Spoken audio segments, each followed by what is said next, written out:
más cordial bienvenida a esta nueva jornada del Simposio Internacional de Welcome to this new edition of the Symposium organized by Achtevip from Chile.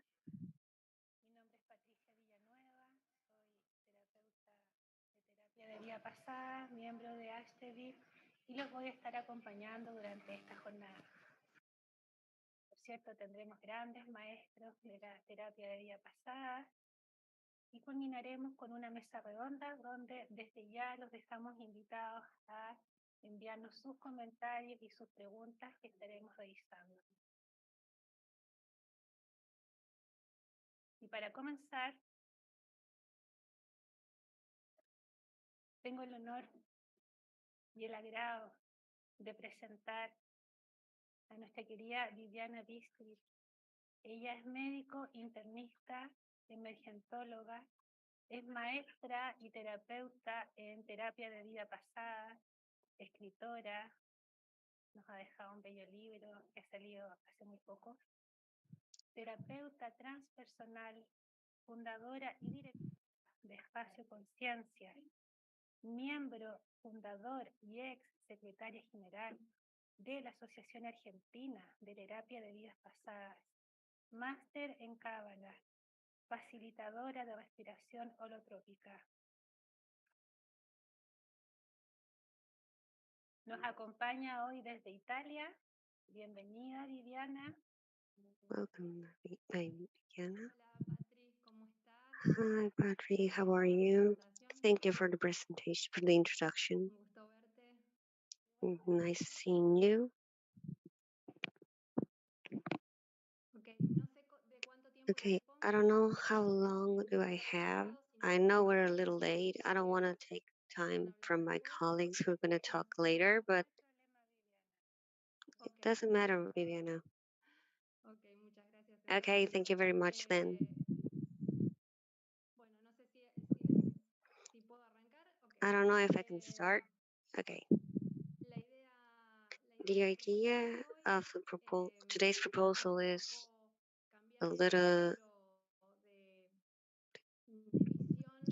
Estamos poniendo muchas change the veces como vision. pacientes y eso está muy Sometimes bien. we're Necesitamos focusing on conocer our qué les patient. pasa That's para really poder ayudarlos that's mejor. really okay. We need to know what's happening to them so Empezar we a mirarnos a know nosotros como them terapeutas, better. cómo But I want cuidarnos us to focus on y cómo ourselves ponernos as un poquito therapists to take care of delicados ourselves, tanto en las uh, formaciones como which is something that en sometimes nosotros mismos. it's En not primer lugar, seen quiero or agradecer forgotten. a I want Achtevip por to la thank invitación. Achtevip Muy for the contenta de First invitation. of all, I want to thank Achtevip. I'm I really honored feel honored to to be be sharing sharing a little a bit little of my work, about a little my bit of job the and the vision vision of of TVP Achtevip, in regards to the also Tekala, because it's because very hand in they hand. go hand in So I hand. prepared So I a prepared presentation, a PPT, a that if it's presentation. possible to be able to If share, I can share I it. would greatly thank you.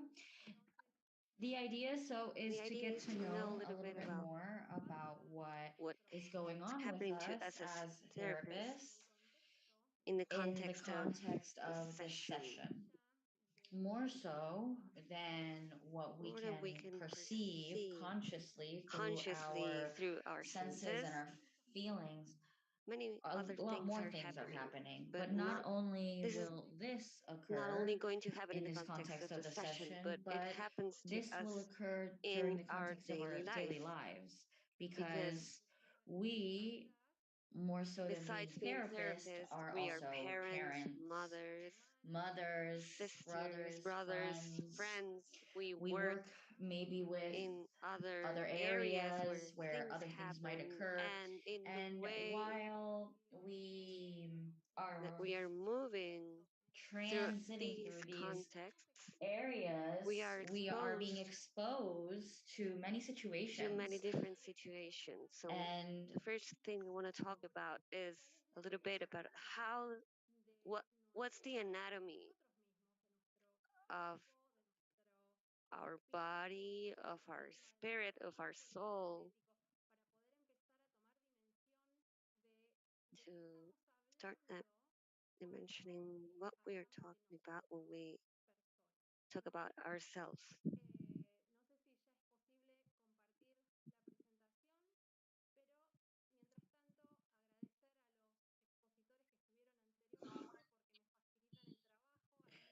the presentators, I know that there's a lot of things that I want to go show very quickly that we've already mentioned, but I'm going to show a little bit here. We're no problem. We're connecting to the presentation. So in the meantime, I want to thank Dr. Rurito, who explained to us so clearly that from the quantum physics, what it is, what they are, the things that are behind AVT.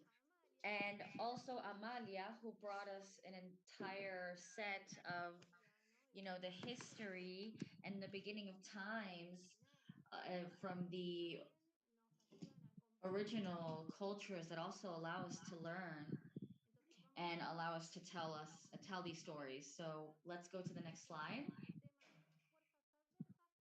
So this is adverse forces and how to take care of ourselves from them, how to protect ourselves.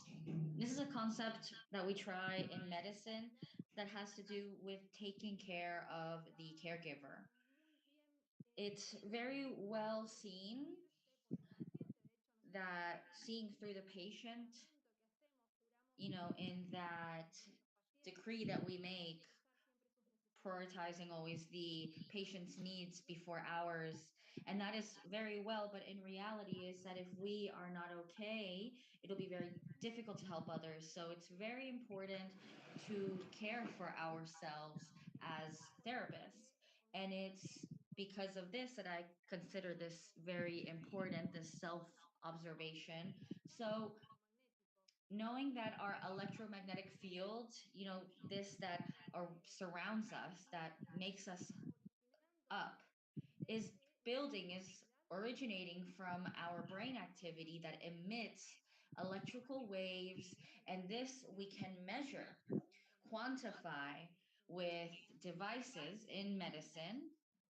And from the heart, our emotions generate all these types of waves. So our electromagnetic field alongside our heart in combination, it creates together this field, this electromagnetic field.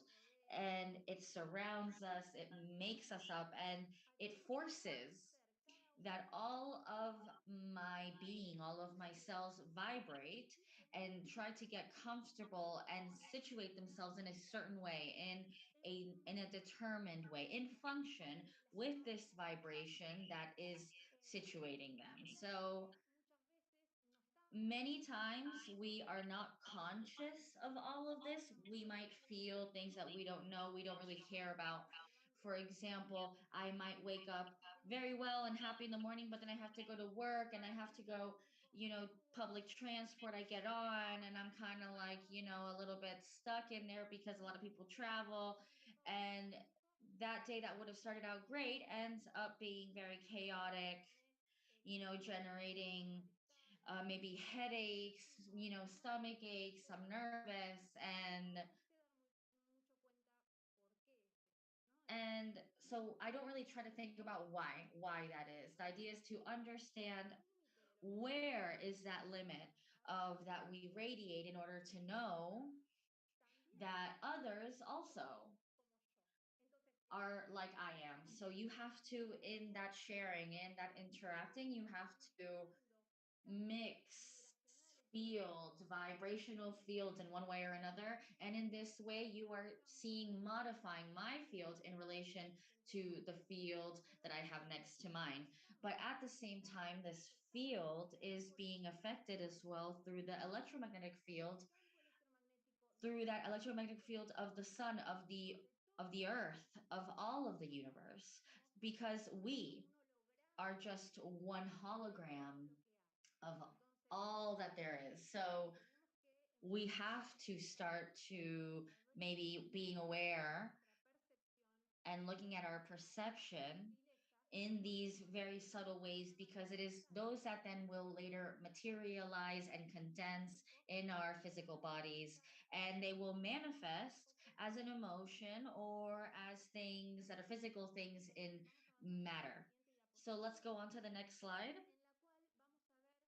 where we will see a little bit about how what is an electromagnetic field, an ideal electromagnetic field, which is the one that we see in the right to the slide, where it would see that this individual is in harmony. His mind starts, his heart thinks, it works and function of those thoughts that he irradiates an electromagnetic field that is harmonious, all at its surroundings. So it's different to the other slide that we saw to the side, that we see to the side here on the left, where we see a person that is not, we do not see him irradiating harmony. He is in a disorder. In a disorder, in what sense? Well, it might be a disorder from the mental because I have a lot of worries. I am ruminating. I am, you know, having negative thoughts, ideas, or even just little seeds of these. Or maybe I am experimenting jealousy, and this also irradiates and connects within my heart, and that that disharmony in the mind and heart generates this field, electromagnetic field, that is disordered, as you see. Tell me if you can see the slides. Great, you can see them. Okay, you can see them. The electromagnetic field of someone who is in disharmony is that figure that we see to the left. So we know from science that the parts in the world are associated and get close to each other. So we will attract to us that is in is syncing with what we are emitting, right? We attract in that same way that we emit. So something harmonious, electromagnetic will attract situations, sensations, emotions, persons that are in that situation, in that way of expressing. The people, when we are in and not harmonious, we will attract that type of situation. So sometimes it happens that we see that you have patients that have determined pathologies. And the question that we could ask ourselves is, okay, what is happening to me in relation to this? So this, I leave it as a question, but I will take this self observation as a therapist that you will have to keep on doing. So there's a lot of work to be done that was already mentioned. So I won't go into that. I want to advance a little bit with the presentation, but just to mention the work of Nicholas Tesla, in which he shows how the vibration, electromagnetic vibration, depending on what level of megahertz we have, the question will be healthy or it will not. So Tesla shows how, for example, people that are mad, nervous, suffering, have vibrational levels under the hertz. People that are at a harmonious field express and feel happiness. These people have vibrations over the 150 hertz. And therefore, this assures, according to Tesla's work and other scientists, like, for example, Bruce Lipton, Gorokov, they give us, let us understand that that you might have good health. So they say, they're asking if it's recording, so I'm going to keep on going. I don't want to stop with the comments, but yes, Recording in we progress. will record.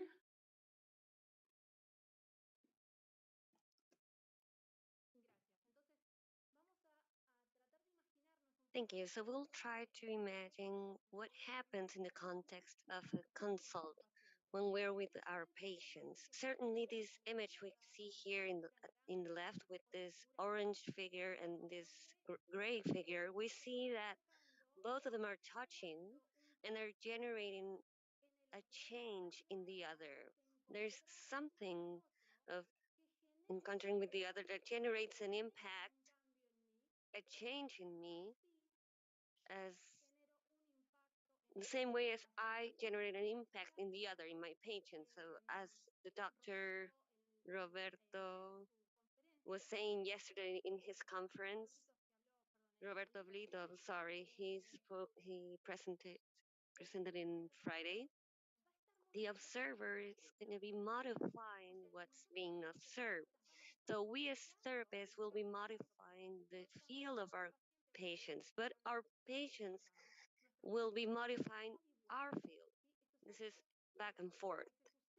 This is something that happens even if we're not conscious about it. So it could happen that after a work day, or a long work day, we, or maybe an intense session, we might end up with migraine, with anguish, or worried, and something happens and we don't understand really what's happening.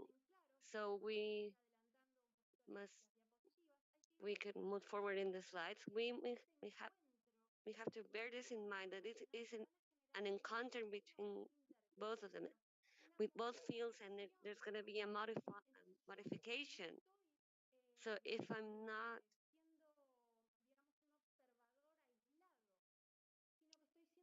we're not going to be an isolated observer, but I'm going to be observed too in this interaction.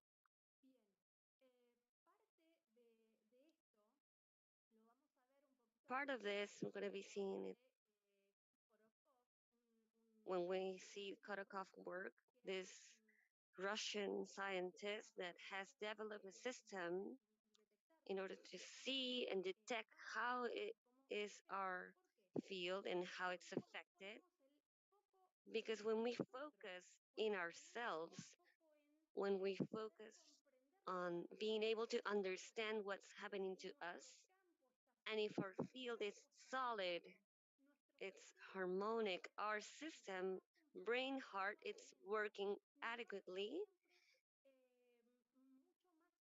it will always be easier to recover from these situations or interactions. When the patient comes with pain, it will affect me because there's no way it's not gonna affect me. But if my field is healthy, if my field is strong, this is gonna pass quickly. I'm gonna be able to purify myself faster than if I'm not aware of this. Let's move to the next slide. So this interaction between both energy fields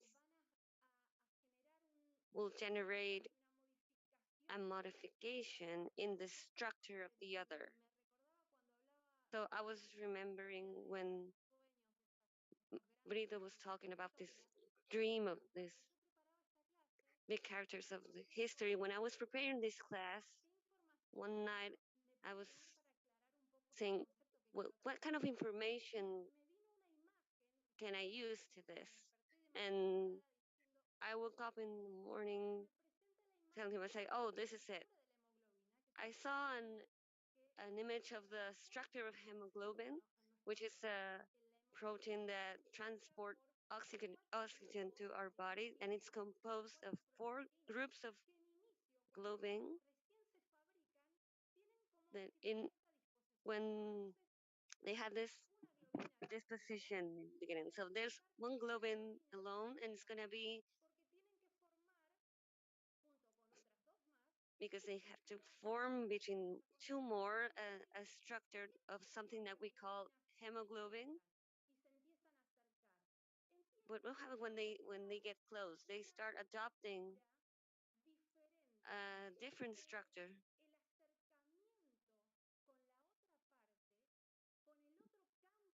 with the other electromagnetic field of this another protein restructures and modifies the molecular structure, the disposition of the molecular of this globin. So this is the image I thought was great in the sense that we as therapists are not immune to the interactions with others. That is why I want to highlight again the care we need to have taking care of ourselves. We want to move forward. This is a Kirlian photo in which it's based, in which Korokov based his work that we're going to see in the next slide, because all of our electromagnetic field can be measured. So Korokov discovers that this Kirlian photo, if we put it in a computer with a specific software and we measure what is known as the visualization of the gas discharge that we constantly and permanently emit, this measurement can help us visualize through this software our vibrational field. So through the measurement of a electromagnetism that my hand is emitting, what it's actually measuring is electrons, photons. Again, I'm mentioning what Roberto Brito mentioned, the double slit experiment. I think it's vital to understand what happens in a deeper level when we work in TLP. When we put an observer, then we give an entity, and we can locate a photon that it was previously potentially in that place. When it's potential, when it only manifests as energy. This is kind of like string theory. When you observe that energy, it takes form, and it's this electron that is measured in these devices, and it helps us verify how our electromagnetic field is. So, as I was saying in the beginning, how do we generate this electromagnetic field? It generates through our thoughts and emotions. So, what quality of thoughts we're having, what quality of emotions we're feeling. Because certainly the combination of my thoughts and emotions are going to end up generating this electromagnetic field that, as we see here in the yellow arrows, certainly they are separated. There is a part of the shine of my soul that it's missing. And we could relate this to the soul's fragmentation. So, in the way we as therapists are healing ourselves, are incorporating more and more fragments of our soul from this life, from previous lives, more solid where our vibrational field is going to be at the time of working with others. So, we're going to be reinforcing our immunity before all the other things that appear to be, seem to be like external. So we're going to talk a little bit of larva, as Amalia was mentioning in her presentation. I'm going to move forward with the slides, please.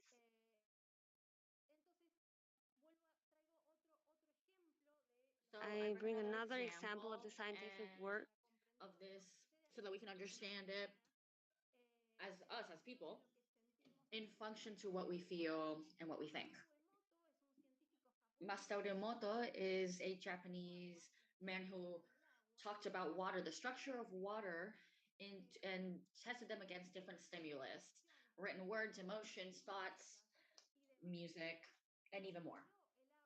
He froze water, exposed water to these stimulus in petri dishes, And then he would record these water droplets, for example. And the molecules, not the molecules, the how it freezes the water when it is stimulated through love. We see love, the word love there, and we see that it adopts the frozen water in a structure that is really harmonious. It's beautiful. It has a shine, it's just spectacular. We see that it assimilates the creation to be replicating the sacred geometry. So now that when we see this hate word, which is hate, we see how it affects the water. We see how it's erratic, it's disastrous. We see that this, if we bring it to our bodies, which is 80% water, we begin to think, what happens when we think in a negative way? What happens when we feel in a negative way? How do our cells respond that are in the majority composed of water against these thoughts? Can we go to the next slide, please? Because now, what I want us to see then is what things do we have to take into account of es interno nuestro y de lo que es externo, ¿sí? Porque las cosas que nos afectan directamente y las que en realidad luego generan toda esta estructura con agujeros, como vimos en el campo áurico, en esa placa de donde vimos el aura de, When we saw,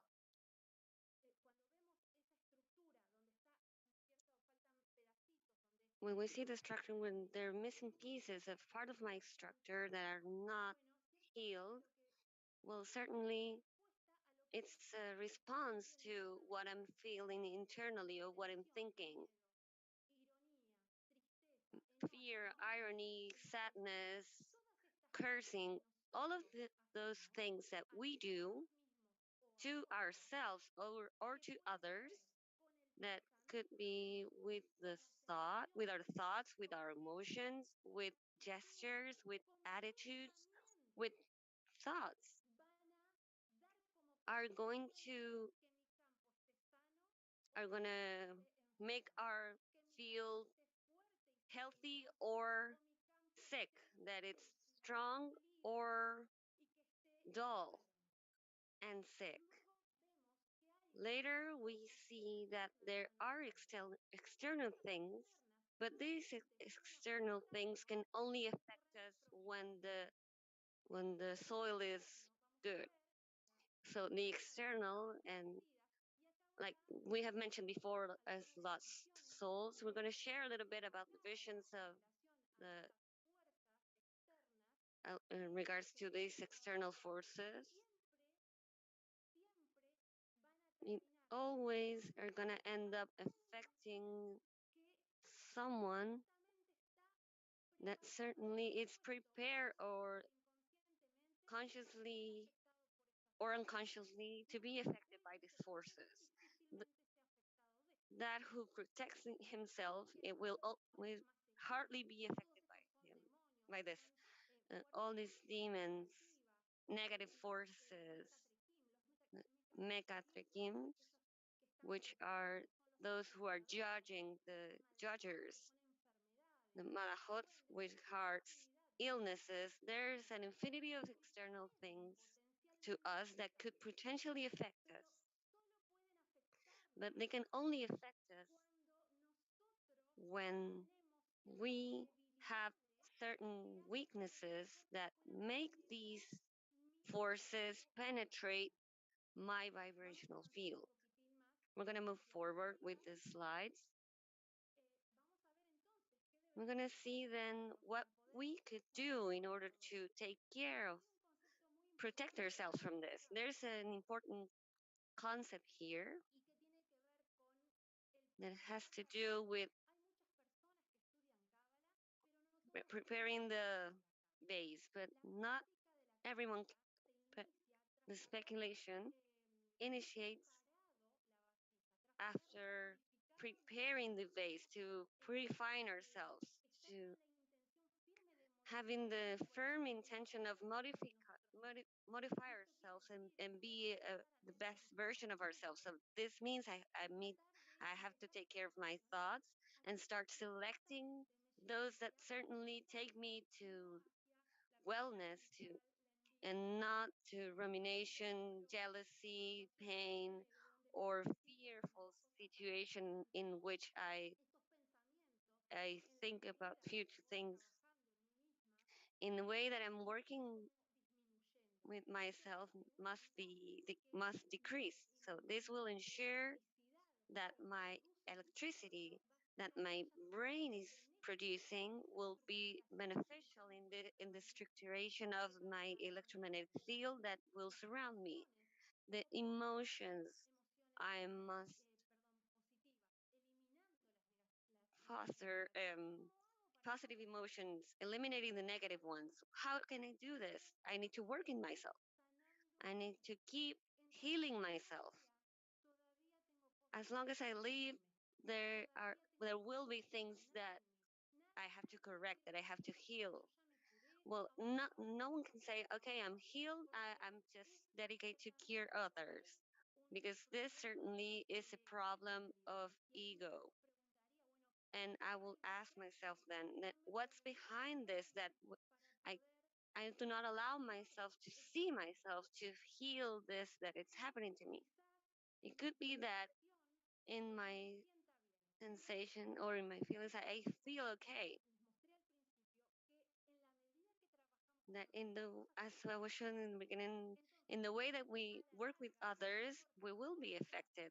So in the long term or the short term, there are things that our patients are going to activate in ourselves, and we need to give this the necessary attention to heal ourselves and become the better version of ourselves, be better therapists, working ourselves, trying to speak well, not gossiping, not being negative in our comments.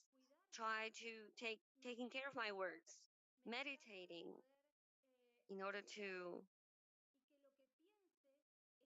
and that what I thought and what I think it's in relation with what I say and with what I do. If I can have this coherence, this honestly in me, this certainly is going to be that my field is more solid and or more strong in the way that I work and I do regression sessions to heal myself. This is going to make that my own fragment there are this scattered through the universe. I can recover and I can be better because in the the fragments of my soul are my own light. Other things I can do in order to be okay is to schedule time to drink water. When I tenemos bendiciones para las bebidas. Antes de tomar, debemos bendecir eso que vamos a tomar. ¿Por qué? Porque no es una casualidad que eso esté ahí. Hubo toda una sucesión de eventos que tuvo que pasar para que yo logre tener un vaso con agua. Entonces, esto ciertamente en la medida que nos volvemos conscientes de esos y podemos empezar a agradecer por cada cosa que tenemos, por cada cosa que nos pasa, sea buena, entre comillas, o mala, entre comillas, vamos a poder volvernos mejores personas y mejores terapeutas. Alimentarnos adecuadamente, tenemos que tener cuidado en eso, porque tenemos que estar sanos para poder ayudar.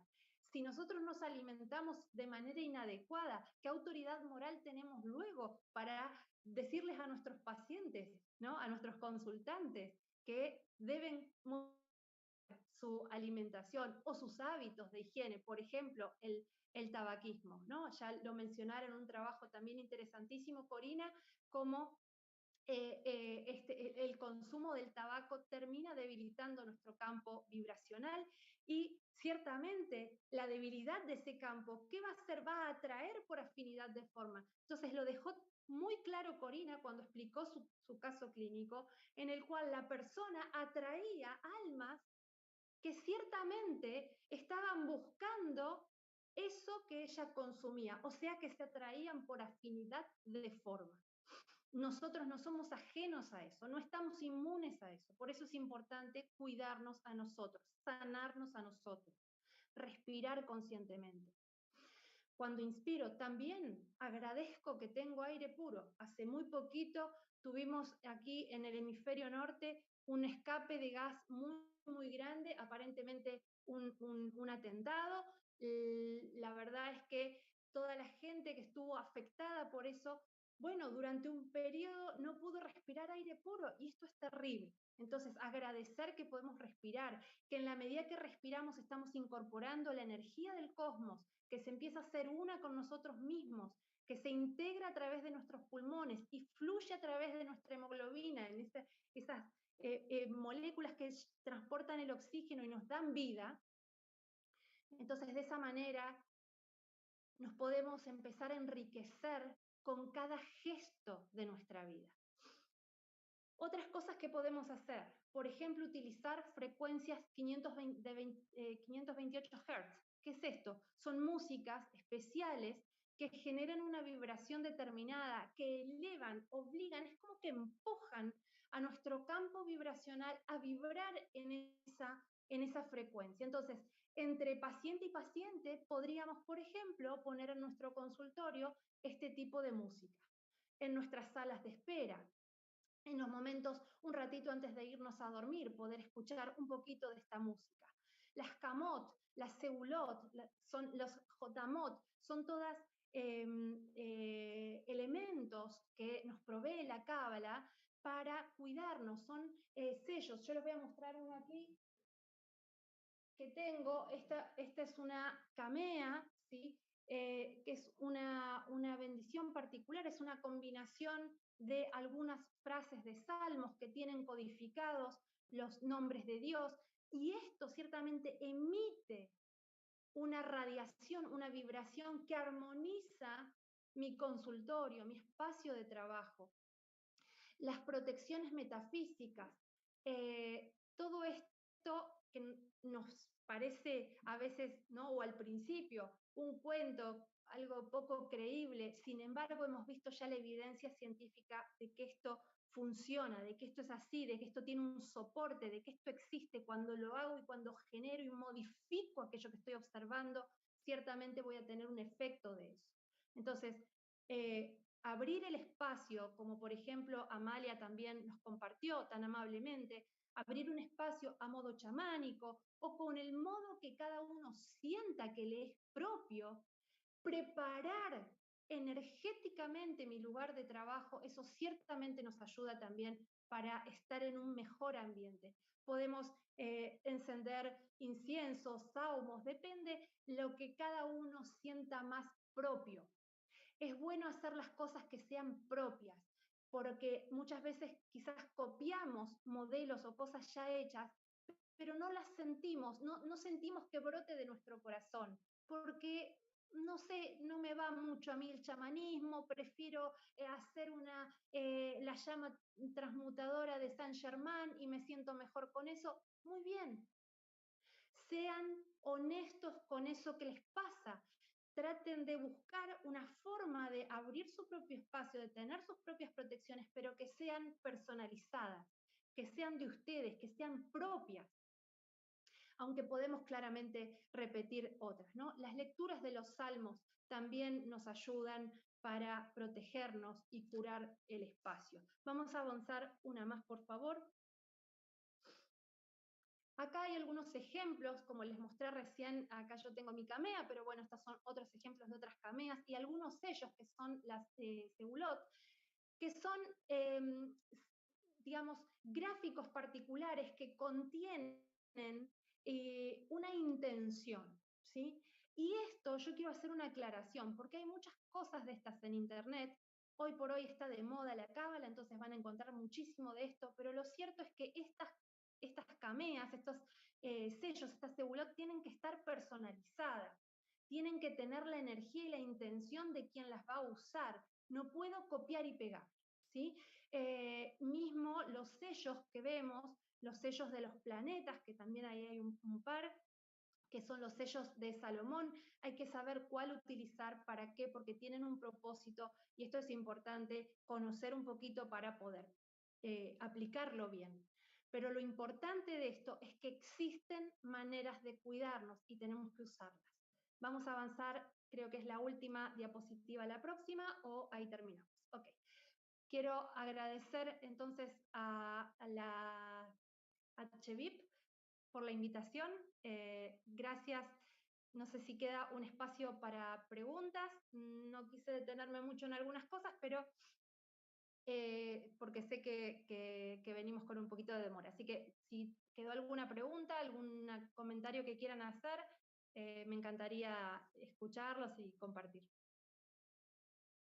Presentación, Vivi. Nos recuerda que somos un fragmento del universo con un tremendo potencial creador y nos hace muy responsables de nuestros pensamientos, de nuestras palabras, de nuestras acciones. Tenemos algunas preguntas para ti. ¿Cómo se puede beneficiar una persona del hecho de estar en pareja para sanarse y evolucionar? ¿Cómo? Repetime la pregunta porque se me cortó un poquitín. Perfecto. ¿Cómo se puede beneficiar una persona del hecho de estar en pareja para sanarse y evolucionar? Bien, lo importante que nosotros, me imagino que será en pareja, en una pareja amorosa, ¿te está refiriendo? O en pareja de trabajo. Bueno, si es en el caso de una pareja de trabajo, por ejemplo, lo que estaba mencionando yo, en el caso de una consulta paciente-terapeuta, o consultante-terapeuta, mejor dicho, las dos partes se están beneficiando, porque el terapeuta está aprendiendo de la experiencia que le está sucediendo a su consultante. Muchas veces nos encontramos dándonos cuenta que esto que le está pasando a la persona, ciertamente también me está pasando a mí, y no lo había podido ver hasta que ahora, gracias, está esta persona acá sanando conmigo, porque me ayuda a sanarme a mí también. Entonces, ahí yo ya tengo un beneficio, ¿sí? Me doy cuenta de algo que antes no vi. En el caso, por ejemplo, de una pareja amorosa, es exactamente igual, porque el otro va a estar trabajando y va a estar espejándome cosas en mí que voy a tener que trabajar. Ahora, lo que tiene que estar muy en claro es que en ninguna pareja tiene que haber dependencia. A ver, nosotros venimos solos y nos vamos solos, pero somos animales gregarios, por lo tanto tendemos a reunirnos con otros, y es saludable que así sea y necesitamos hacerlo. Pero mi salud no depende de la existencia de ese otro en particular. Yo tengo que hacer mi parte y el otro deberá hacer la propia, ¿sí? O sea, lo que tenemos que tratar de hacer es desapegarnos de la persona, pero sí enriquecernos con el vínculo, en el sentido de qué me está mostrando a mí que yo tengo que sanar, mejorar, o qué puedo dar que yo tengo, que esta persona me lo está mostrando, y de otra manera tampoco lo podía ver. No sé si respondí la pregunta, pero es un ida y vuelta siempre, ¿no? Respecto a algunas acciones que se conocen como para protegerse, por ejemplo, tapar el ombligo, o como para energizarse, tomar agua solarizada. Sí, bueno, esto es un poquito de lo que hablé, el agua programada, por ejemplo. Yo lo puedo programar y hacer al sol, lo puedo programar o al cambiar su vibración utilizando gemas. Entonces puedo usar, por ejemplo, el cuarzo cristal, o puedo simplemente poner mi intención y entre mis manos, ¿sí?, bajar una intención, atravesarla por mi corazón y sentir cuando se transmite eso al agua, y cuando siento que el agua tomó esa programación que yo le transmití, entonces luego bebo el agua, el té en este caso que tengo, o lo que sea. Lo del ombligo es lo mismo, digamos, cuando uno siente que hay partes particulares del cuerpo por donde pueden penetrar determinadas energías, entonces ciertamente deberé hacer algún tipo de ritual o acto como para protegerme y cuidarme en ese punto. Y luego hacer algo con eso, porque muchas veces nos puede pasar que sentimos que la energía se nos pega por la espalda, lo sentimos, ¿no? Ahora, muy bien, ¿qué está pasando con mi energía en mi espalda que está permeable a estas energías? Y lo que tenemos que tener, que me gustaría aclarar, es que a veces está un poco esta idea de querer sellar nuestro campo vibratorio, y es imposible sellar el campo, porque es fluídico, porque es algo que se mezcla permanentemente con los campos de los demás, está todo el tiempo influenciado por el campo vibracional de la Tierra, lo vemos con las líneas de Hartmann, en radiestesia se queda muy claro eso, como por más que no haya nadie, yo esté solo en una habitación, dependiendo en el punto de la habitación en la que estoy, voy a estar siendo atravesado por esas vibraciones, y eso puede debilitar o fortalecer mi campo. Entonces tengo que conocer estas cosas para tomar los recaudos necesarios. Queríamos dejarte invitada a la mesa redonda Con para que mucho podamos gusto. seguir conversando de estos temas de energía y protección. Y además quería compartir con nuestro público tu libro, Caminos, Atajos y Senderos. Vamos a ver si nos permite ese. Sí, gracias. Ese es el primero de los libros. Hace poquito salió ya el segundo, que es el Manual de Terapia de Vidas Pasadas, donde, bueno, hay una sección especial de cómo abrir nuestro espacio, cómo cuidarlo, cómo purificarnos y cómo cuidarnos a nosotros también. Maravilloso. Muchas gracias, Vivi. Gracias a y ustedes. Nos vemos en un ratito más. Nos vemos más tarde. Adiós, gracias. Gracias a todos los que están ahí.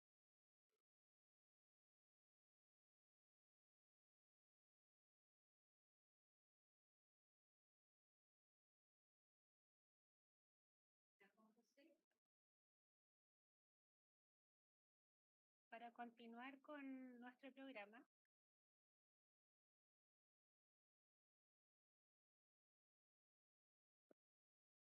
vamos a presentar a nuestro siguiente panelista. Él es el doctor Juan José López Martínez, médico, cirujano, emergentólogo, recientemente galardonado el año 2021 con el premio Ronald Schulz, premio que otorga todos los años Achtevip. Maestro y terapeuta en terapia de vidas pasadas, escritor, miembro de CEMES, presidente de la Asociación Fénix para el estudio e investigación de los estados expandidos de conciencia y experiencias cercanas a la muerte. Él nos acompaña hoy desde España y le damos la bienvenida a este simposio.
Sí, ¿me escuchas?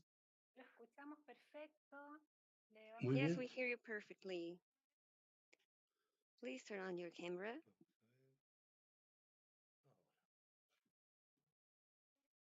Now? Okay, perfect. Welcome. Thank you, Patricia. Okay, go ahead. Yeah, can I start? Okay.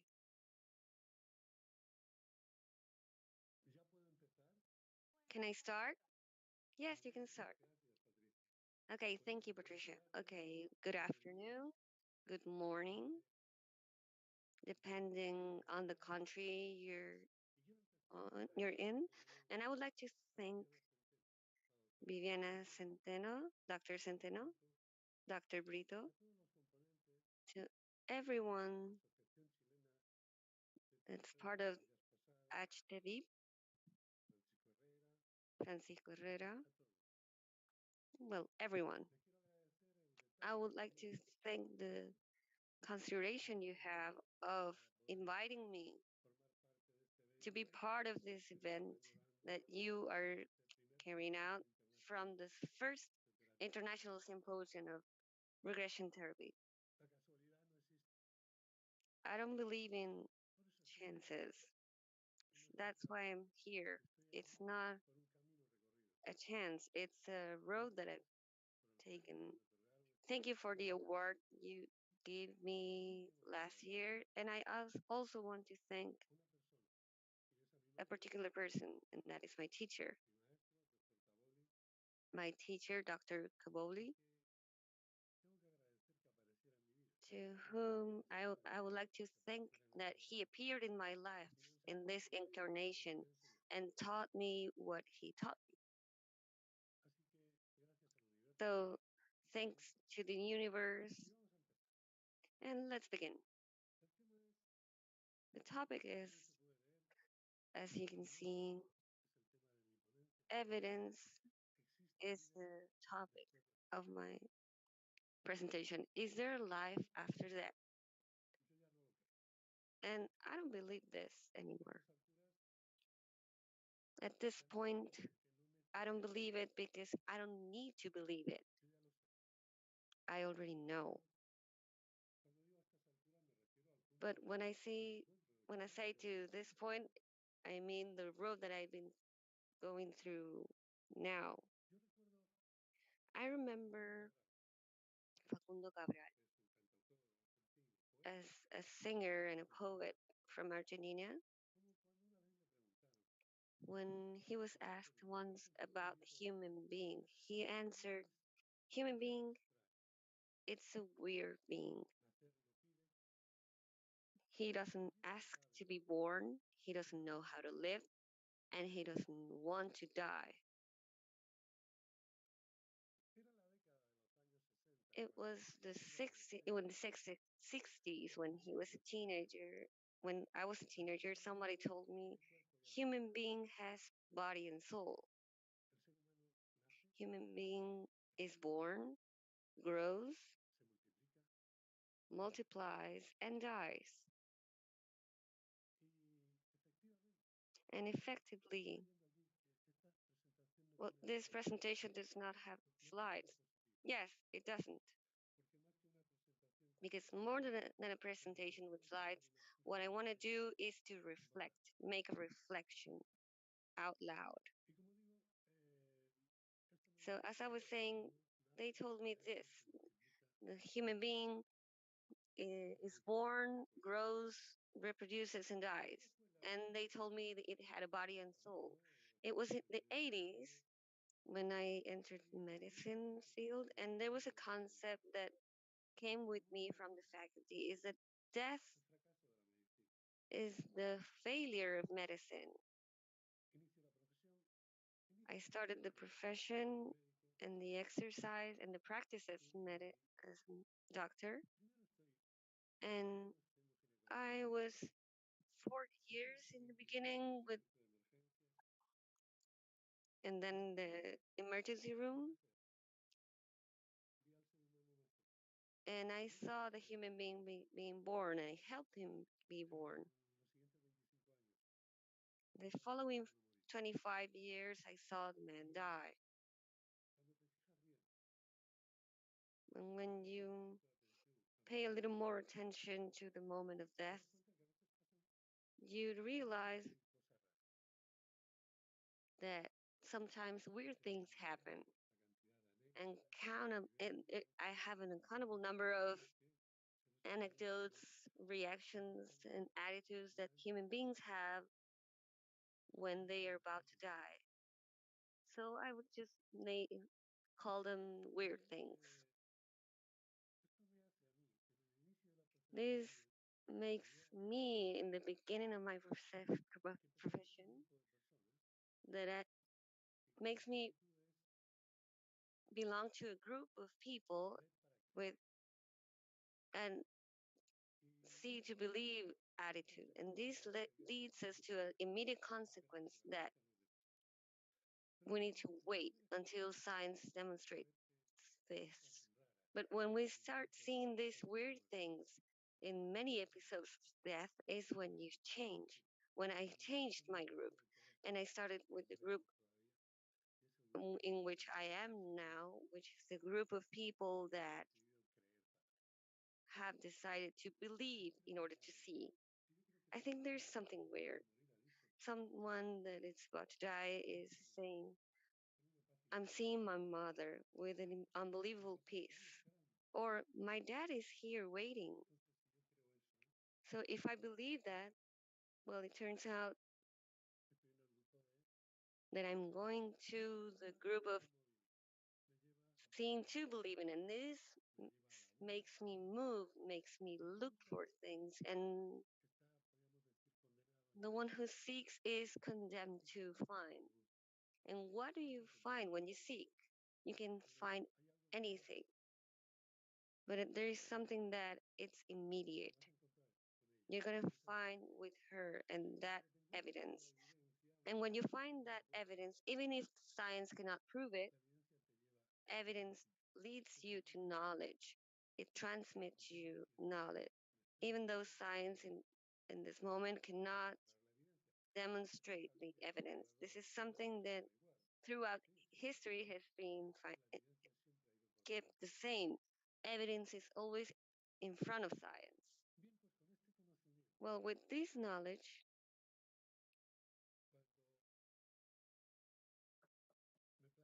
when I reflect on the moment of death in the human being, I realize I have two protagonists. One is the body and the other in soul. Well, I was told in my teenage years that I had body and soul. What happens with the body? Because the body dies. And with it,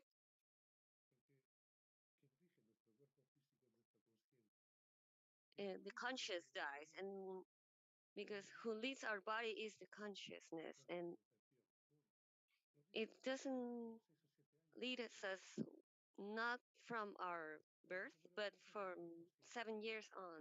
When the patient dies, the conscious dies with him. There's no consciousness anymore.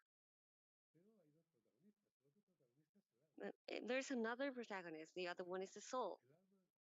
And the soul, I was seeing yesterday when Raymond Moody was presenting, he's a really close friend of mine. I could see how he was named of the pioneer of the investigation study of the consciousness when you survive death. We're not talking about this. We're talking about that soul is consciousness, and the soul comes from the translation of psyche, that in Greek means soul, and it means mind. One thing is the mind, and the other is the brain. I think that when the body dies, the brain dies, the consciousness dies. The consciousness survives, that is not in the soul. The soul survives, the mind survives, that is not in the brain. Uh, on this perspective, I started seeing the if there was a mechanism in which I could make contact with the soul, in order to ask it how, what does the process of dying consist of. In the first road I found it in the regressive therapy. That's why I'm thankful that Dr. Kabuli appeared in my life to teach me this, to teach me about this therapy. And logically, part of the regressive therapy is what is called the PLT. It was more in the 70s, the first one that named this as PLT, and the first one to affirm that in order to do this therapy, hypnosis is not necessary. For me, is one of the most interesting parts of the regressive therapy. And it's one of the most interesting parts because it's where the human being relives the death of a past life. As we all know, that when a patient is reliving a past life,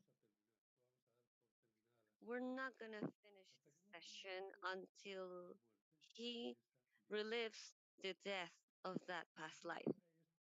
And what brings this is knowledge on the process of death. We all know, those who have been lucky to be joining a patient with a PLT, we all know what happens there. Because before, I want to clarify something. What we call regression therapy, that in reality, we could call it transpersonal psychology. That is the proof. Alin and Grove in the 1960s realized that this existed.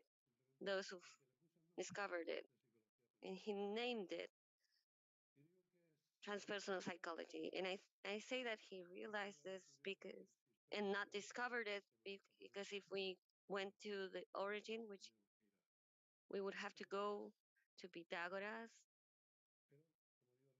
but as I said, this is not the topic of this. And in the regression therapy, and yeah, when they say regression, you go back. But how can you go back to the past if past doesn't exist? The past existed, but it wasn't present. But the past doesn't exist. Only the present exists. But that doesn't also exist. There's actually humans that go existing and really regretting life and grieving it with all their energy, with all their force. Because it's all about being what we came here to do and doing what we came here to do because we're not here as a coincidence. We've come here to do something. We've even chosen what we were going to do. We have to put all of our effort, our intention in doing this. So there's only the present. What's happening? What happens is that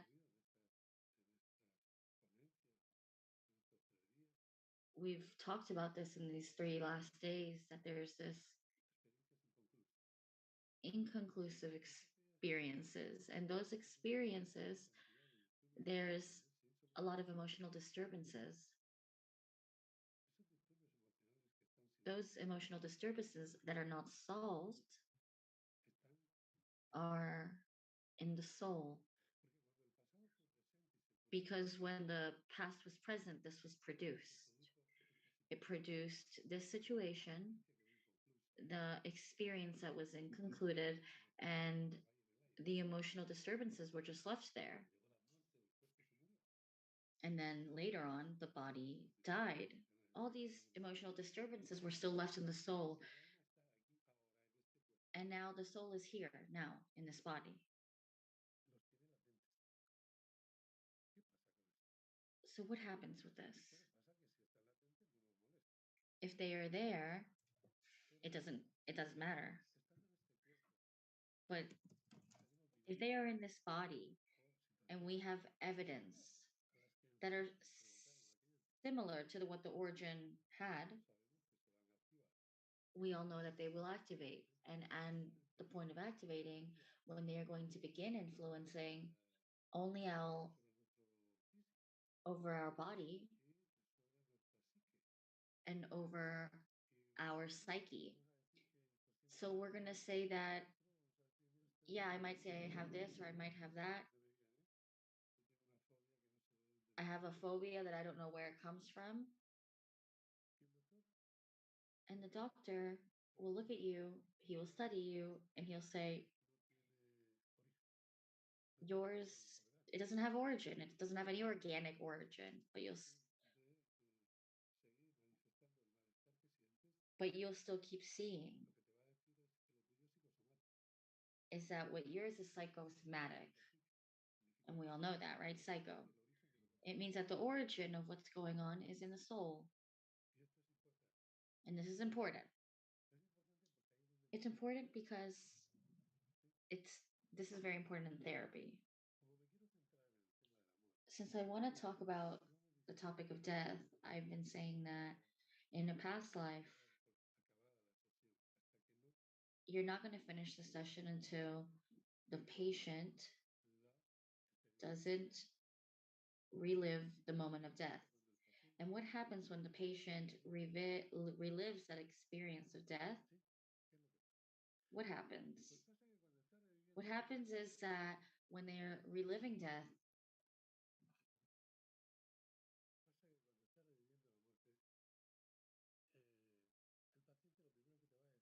the first thing the patient will tell you is, or will manifest, is that he'll see his own body. And then, as a therapist accompanying, the only thing that you say, okay, fine, keep going, fine. He might say that they'll see a light. And starting from him or her seeing the light, it's when all these patients show their that part of the difficulty of having the patient to find the correct words to express in a logical and reasonable way, and to be able to transmit to us, to the therapist, how it is, that place where they are, what they feel in that place where they are, and what are they seeing and feeling. Well, in my case, it's many times where I've asked again, and then what about that light? Because you're saying you're seeing a light. Who's saying it? Are they are the Islamic or Christian patients saying it? No, everybody. Everybody's saying it. I'm seeing my body. I'm seeing a light. They say it 100% of the patients, and it doesn't matter. The religious belief, that does not matter. When you talk about the light, that's when you have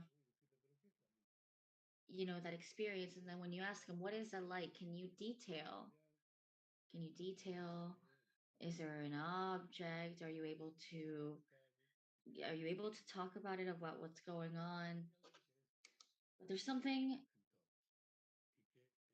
happens in everybody, and it coincides with everybody, is that when they tell you, look, what I can tell you is that love and peace that I feel in this place, I've never felt.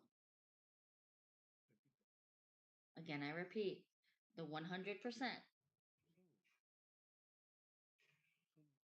We are a lot of thousands in patients that I've seen in these years. And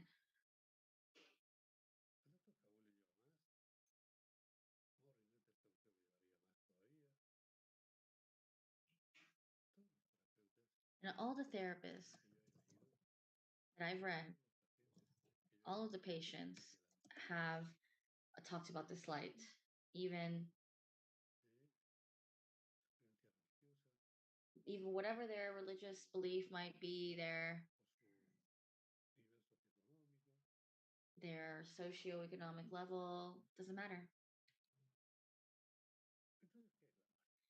So, what about death? Death, which is what we so much fear, death is our partner, our life partner, our life partner from the moment of birth. Oh, yes.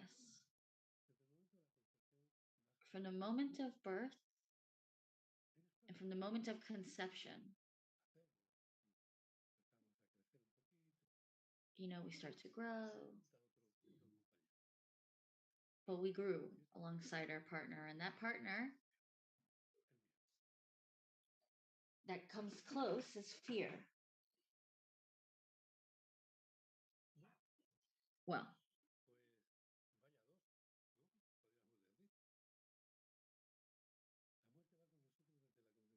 death comes with us from conception, and we don't ever want to know about them. And it, fear, fear comes also with us. Along the road, we start seeing that the best way of treating death is with knowledge. In other words, I acquire knowledge, automatically fear disappears. And this is important. It's it's as important that death. I mean, you're saying that if I am fearful of death because I don't know its process.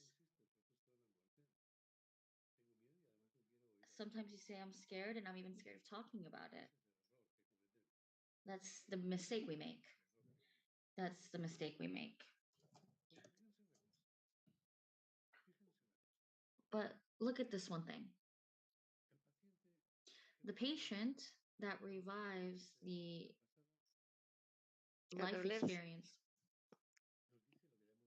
the death of a past life tells us the things that we mentioned. I see the light, I see my body. But what does the patient say to you that has a near death experience? He tells you that I've been seeing my body. When I was being resuscitated, I saw a light.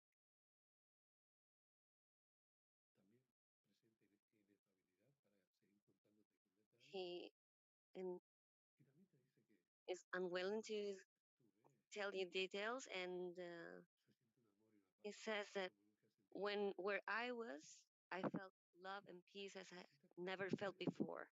They tell you the same thing. The patient that has had a near death experience tells you the same that the patient that has not had near death experience would have relived their death in this past life. Exactly the same. So there's two ways in which we've reached to the soul, which is the other protagonist of the death, as we had mentioned in the beginning, and we're finding answers. But there's another way. Of course, there's another way. That way is the way of human being, which is when, in, when he's in front of death, when he's facing death. I have a patient that in his the moment of his death, he says the moment the death is not this.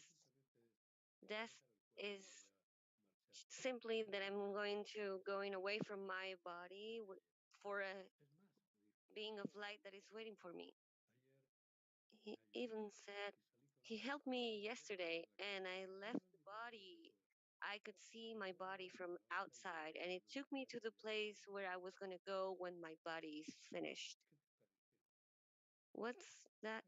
What does that tell you? He's telling you the same. It can't be that so many people that do not know each other had the capacity of creating the same story. It can't be. I mentioned before that there there's thousands of patients that I've seen in PLT, but if we go to the studies of various authors and we see the cases of near death experience, we're talking about millions of people. And in the works of Elizabeth Kubler-Ross, she referenced to all these manifestations that the the person that's dying to us. That's what I was mentioning in the beginning. I don't need to believe anymore that after death we come back because I already know. On that part, the patients that have relived the their past life's death. And on the other hand, with the patients that I've seen and I keep seeing that have near death experiences, it you just gotta look in their eyes that they and you realize that they're telling the truth, their truth, and that is something that no one can take away. That's why they're really cautious in the moment of talking. They don't trust just anybody. I think among the many qualities that the human develops after having a near death experience, one of them is like using this is common. They see you and observe you, and they know that if you are the someone they can tell their story. They develop a sixth sense because not all people are adequate, appropriate. And there's another way there that in this symposium it has been treated in a really beautiful way, and it's the existence of reincarnated souls. That in we all know that to be in a regressive state, or that in a person is in a regressive state, he achieves that because he reaches a expanded conscious mode. What is this? It's a capacity, a natural capacity that all human beings have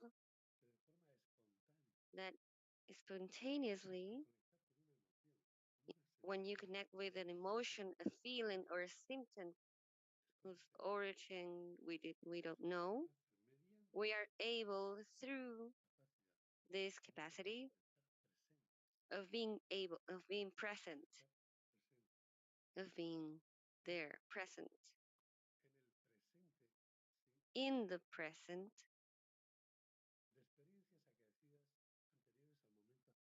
of experiences in the moment before. We cannot be in multiple presences and reliving within the current paradigm of time space. But when a human being is in regression and we see it's an expanded consciousness state, it could be or it could not be. Could be that in that moment, that capacity allows him to answer with beings that already have passed. This capacity allows us to,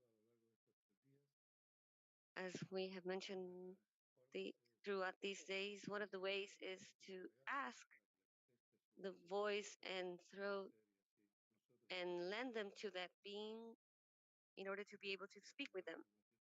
There we have another source of information. We're talking directly with the soul that does not have a body anymore. And we're going to help it. So it can reach, it can go to the light. There's no protocol of what I have to say. No, you just have to say what you need to say in the moment. What I tell my students when I do trainings, it's about selling them the light. You have to convince them. And for that, you need to use four weapons. And the four weapons you need to use is understanding, compassion, patience, and love. And you cannot simulate this. Because if you simulate it, the being notices. Because as I was saying before, Dr. Bistrich, the vibrating fields of the therapist and the patients are interconnected. And if I'm pretending to feel something that I don't feel, that being is going to feel it. He's going to feel that I don't feel it. And it's going to feel as like someone's trying to fool him. He's going to feel distrust towards me. But what it is true, the great information that we get from what we call lost souls is, well, when they stop being lost and they go to the light, through this, the information they transmit to us is really valuable. That is why we are the most benefited therapists, because joining in the experience the soul of a human being, for me it's, without talking about religion, I consider something sacred because it's really big. It gives you like, you learn a lot. And it, even though that death exists, it tells you that it's not the end. It only exists for the body. And that confirms it too. Some of them have going through life and they don't even realize that they lost their body. And they've even, but there are things that they have them stuck here. It's hard to explain. And others haven't decided to leave, and that's another thing. We don't allow them. But the important thing of this is that we have here the cl- plain clarity. So with all my years as a therapist, I have had two situations. The first, when I noticed both protagonists that we have in love, I noticed that what the answer I needed was in the soul. And that's what the title of my first book is. And when I noticed that my regressions weren't really regressions, as I said before, and that's why I called it the eternal present of the soul. Sometimes you have a patient go into the office and they say, I want to ask you something. Is there a possibility that if I want to relive a past life, I can stay trapped in it? And I said, no, right? What happens is that the patient has to be very constant, and very conscious, and conscious in the way that it is that you're observing what's going on and listening. And when the soul teaches you that inconclusive experience that you have to have in order to resolve, because it's being taught from their eternal present, because it's with them, our own conscious can transfer through time and space. And they say, well, but it's just an appreciation of our conscious. The experience without that inconclusive observation is here in the eternal present. And well, I would like to comment, share more that I don't agree with Fagundo Hara.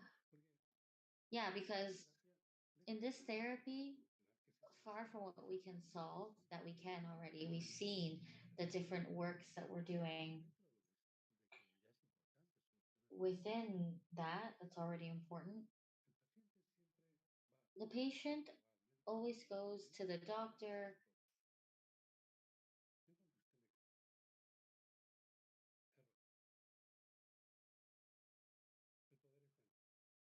that we have to give him the power. So, what happens and what's most important to me in these therapy? For me, the most important therapy is what the human discovers that this therapy can do, that when they submit themselves to this therapy, as I like to say,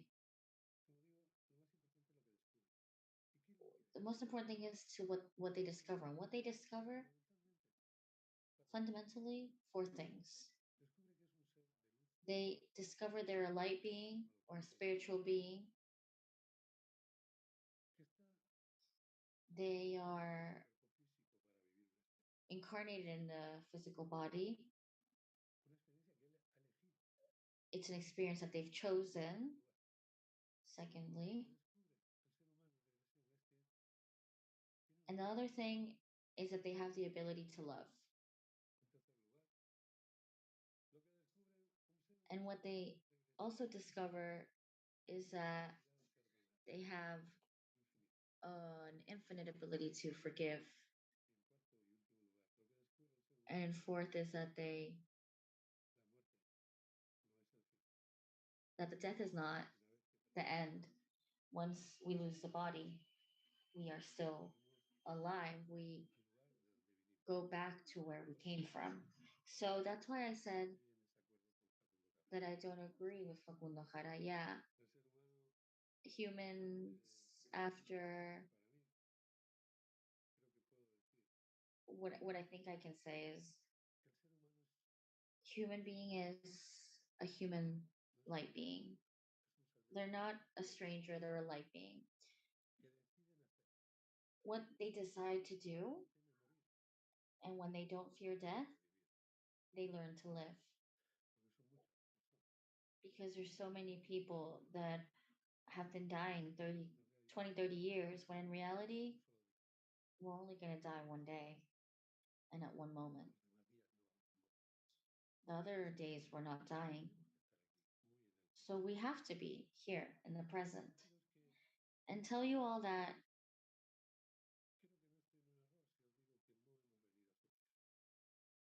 we haven't come here to suffer.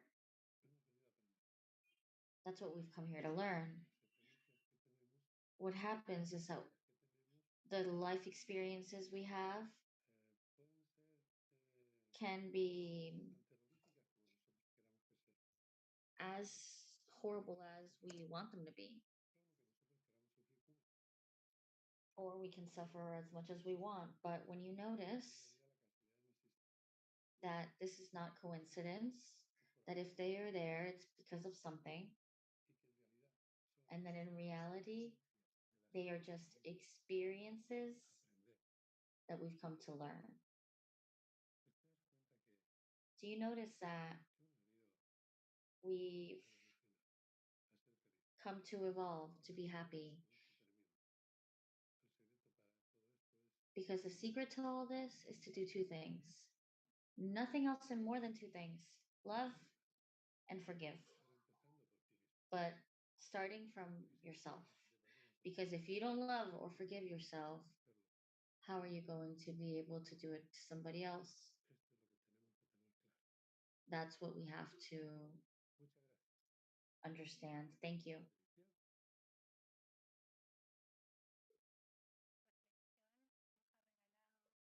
You have given us, Doctor. Can you hear me? Can you hear me? Yes. Perfectly. Perfectly. I wanted to thank you for this very great reflection that you've given us today. Thank you to you all. And I wanted to take the moment and with all that wisdom so that you could leave a message to all these souls that we've had, that sometimes that I think it's too late. Sometimes I think it's too late to fight for their happiness. What could they say? I'm sorry, I didn't understand the first part of the question. What can I say to these souls that are what? That have lost the hope, that have lost hope. They feel trapped in fear. They feel like it's too late to keep, fighting. It's never fight. It's never too late. I can tell you that it's never too late for anything. Somebody explained to me, somebody once told me when you get to the point of death, if at one point they regret everything and say sorry, the experience was okay. So those that fear it find wisdom. Those that are fearful find knowledge. Knowledge will save you from fear. And if you feel trapped, you feel hopeless, look inside. Look inside because we all have in our insides a light.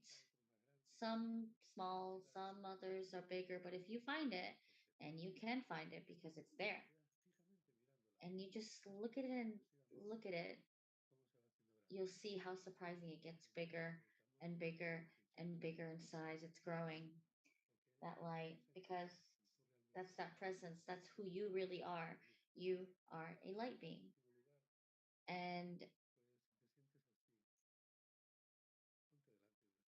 Well, if you just feel like that, put yourself in front of the mirror. And when you're in front of yourself, or to this woman or person that maybe surprisingly you didn't even remember, look at her in the eye. And when you connect with that, with their sight,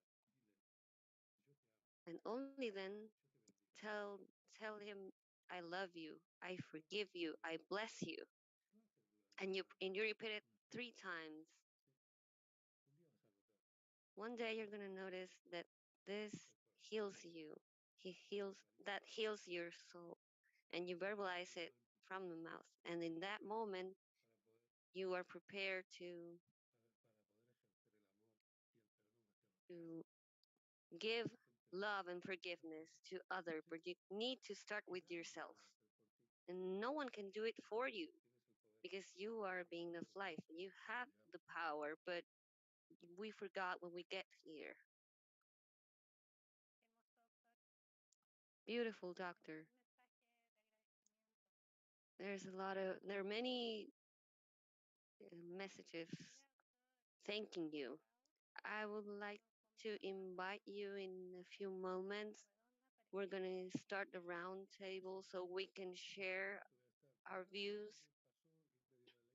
There was a question that I read, sometimes localization. It was a question about what to do with the people who stays. What message would you give to the people who think they will not find you will not reunite with the people who left this planet? Well, I would give them uh, uh, maybe a little long message Well, it depends on the knowledge of each of us. The first thing I would I would say is to let them go. There are people that I've seen in the office that when their relatives is preparing to go to the light, like finally, as I when I get to sell them the light, I realize the patients start crying, and I ask them, "Why are you crying?" Because if he leaves me. No, I want to tell you something. You don't lose them, you win them.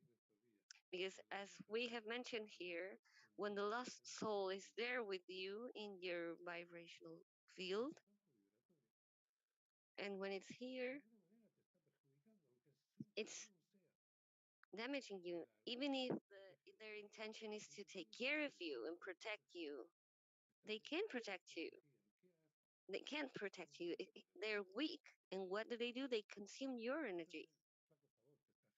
So they're not making you any favors. So I would tell them this.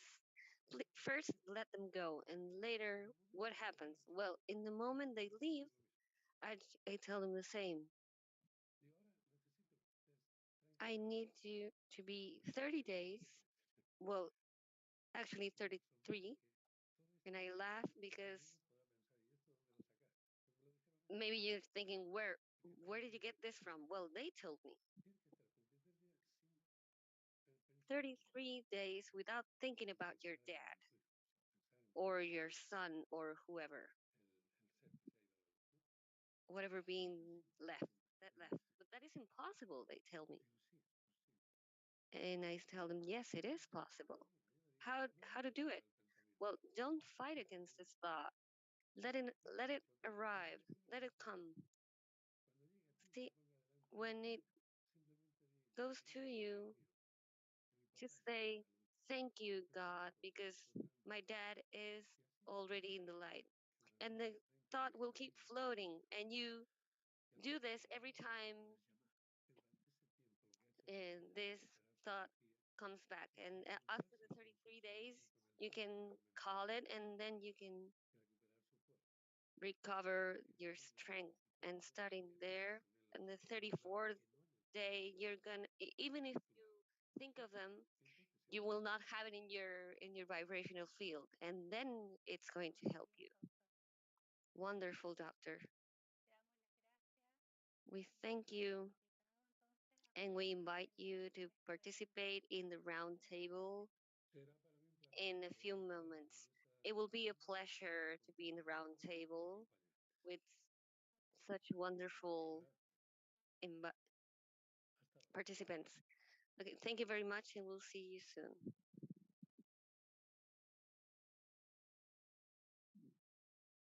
Después de esta hermosa After this beautiful presentation, we have our hearts full of energy. We will introduce our next in Lily Bubasnik, our next speaker. She is a psychologist, teacher, and therapist of PLT, floral teacher, writer, coordinator of the network, Floral Network, author of CDs, Miracles, co-author of Floral Essences. Her presentation is going to be recorded, so we would like to ask you to write your questions. Okay, so I give the floor to Lily Bosnick.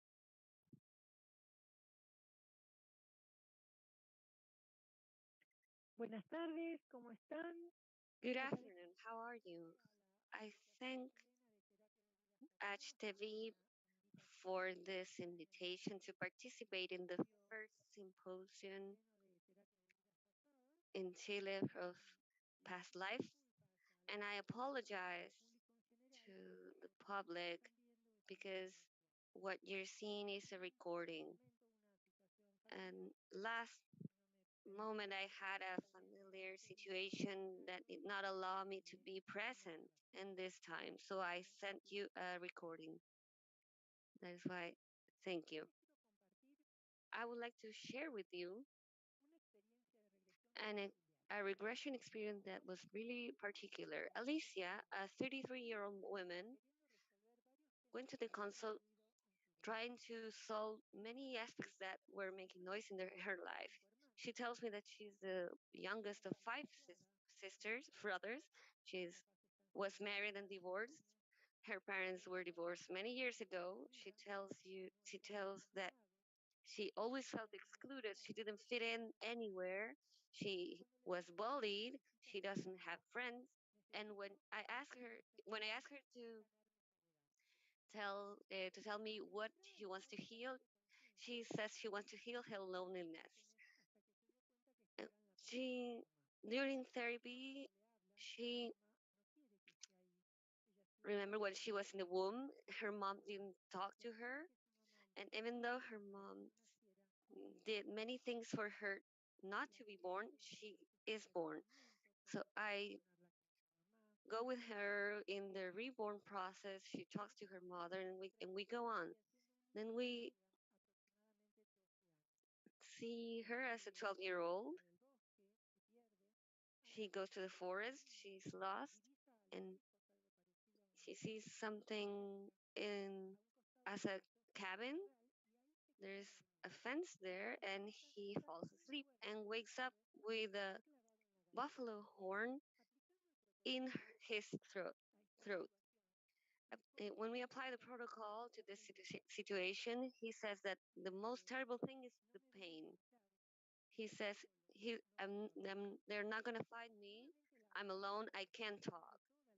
So I join her in this. Me creo estar sola, no siento el cariño de la gente. Me I escondo. don't feel the warmth of people and I don't share it. When not speaking, I feel insecure and I lose opportunities. If you can't find me, I feel abandoned, and that stops me from having a partner. In these experiences, we worked an aspect on her need of being accepted and her loneliness. After finishing this life, as she felt a soft mesh that covers her and tells her, I'm a butterfly, I'm a butterfly. I still accompany her in the experience, but Alice couldn't respond. In her face, she was very happy, radiating. She was having a lot of fun being a butterfly. She would fly, turn around, and she did not want to continue with the therapeutic protocol that I was telling her. She wanted to keep on being a butterfly. At one point, I stopped. She opened her eyes and she left happily, knowing that she had been a butterfly. Obviously, this is not correct. That's not how you should do it. A regression, that's how you should close a regression therapy. Alex said that she was a butterfly in another life. I asked myself, what does she need to experiment Alex's soul to keep being a butterfly? So I looked for the meaning of a butterfly. Butterflies show a symbol of constant transformation from when they go to the egg, to the cocoon, and then finally to a butterfly. And in Buddhism, butterflies represent a metamorphosis, a transformation that is metaphoric of the spirits that are wanting to be reborn, dying in one world to be born into another. It's also associated to the travel in between worlds, looking for knowledge, crossing frontiers and learning.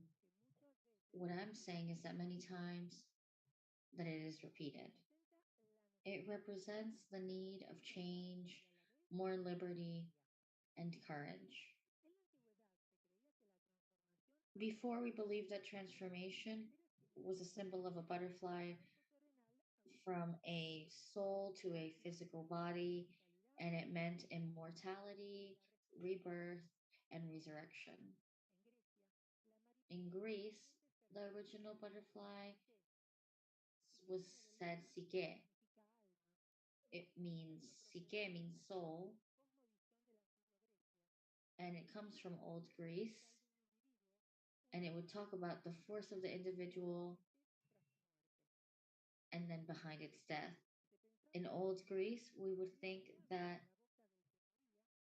butterflies would come out of the mouth that it would die of the person that would die. So then a butterfly is a symbol, an old archetype that represents the soul. It produces a transformation, an illustrative and transformation of the process of the soul. The cocoon has to transform to a butterfly, but if it still stays a cocoon, it would die, and it would transform to a butterfly in order to.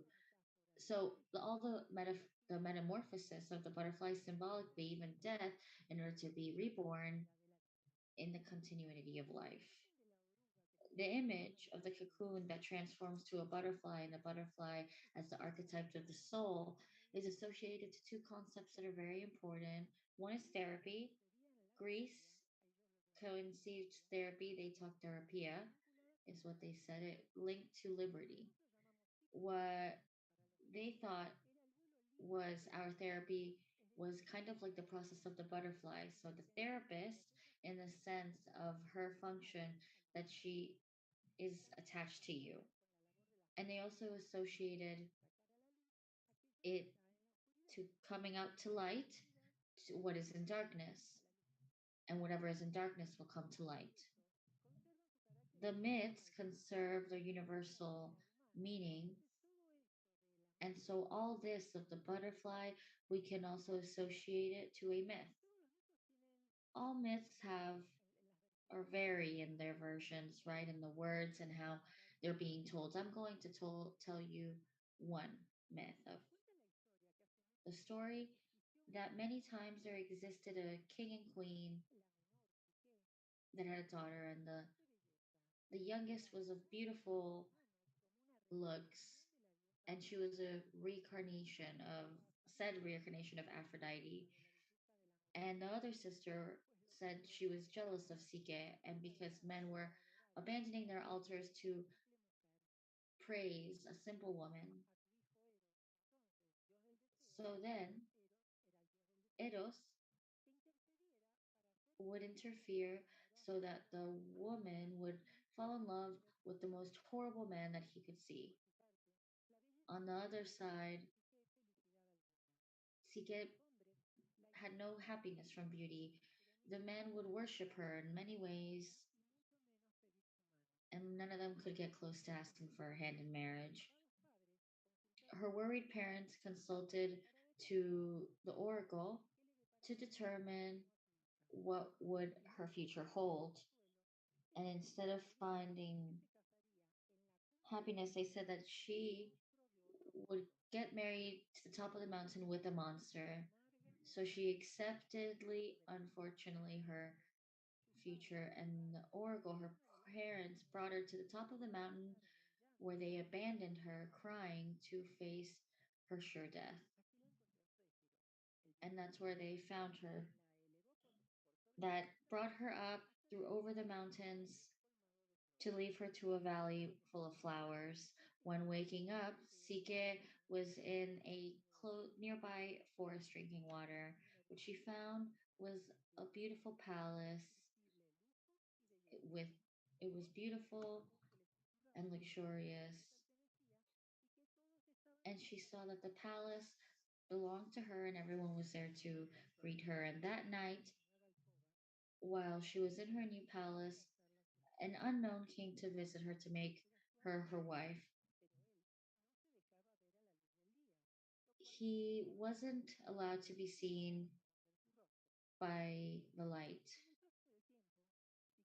In the time Sike started feeling alone, she missed her brothers who she had not seen in a while, and this began sadness. And she then told her husband that would allow to have her sisters, but this and she wanted to know the identity of her husband. He said to her that she shouldn't be persuaded by the hypocrite sisters because the day that they would see each other is the day that she would stop being happy. Finally, Erod finally let the sisters come close to the palace. And after seeing much luxury, they saw the good fortune that was upon the sister.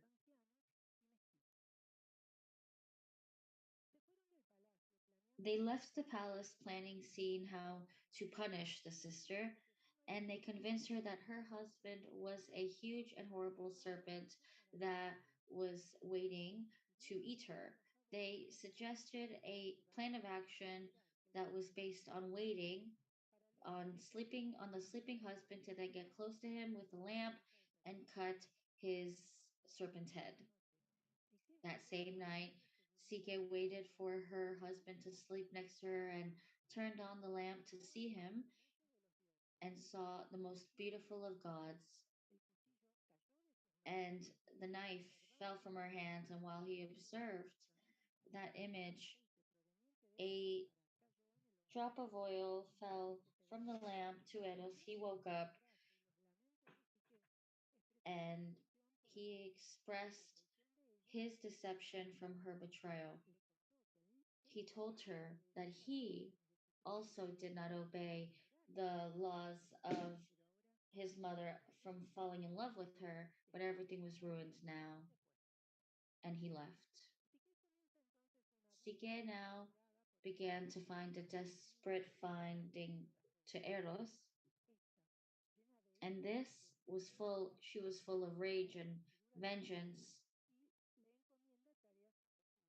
They give her impossible tasks, for example, trying to plant thousands of different seeds, and they needed help from many gods and nature in order to complete these tasks. So Aphrodite invites a new castle for Psyche. They tell her that she needs to go to the underworld, go and beg the queen of the underworld. Going through many difficulties, she complies with the task and starts her travel back to the light. In the way, she is he has curiosity again in order to. So she opens the box, and immediately she falls in a deep sleep. Meanwhile, Eros, after recovering from his wound, goes to find his wife to wake her up. Then he goes to Zeus to beg him to be merciful of Psyche and made her immortal so she could live with him. Zeus uh, complied and made them marry.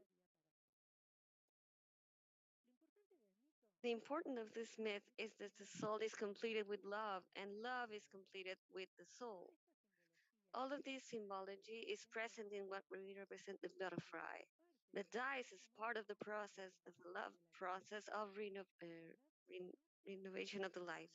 In reality, I have no idea what Alicia had to learn, and I know that my therapist therapeutical support have not been close. So a few days later, I called her so she could come see me, and I told her the butterfly has to die.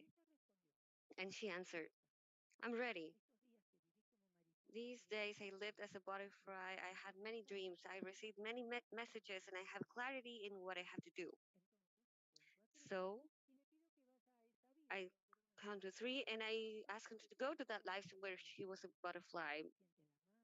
And in the beginning of of the experience, she feels the net, it's soft and contracts her body. She stiffened like she had to push. I have my wings, she said. She says that the most difficult part is growing, that she becomes strong. She's excited to go out. And she says, I have to live. So this creates a change in her. Flying is like doing what she has to do. Now she sees laying down. Her, the strength of of her wings are gone.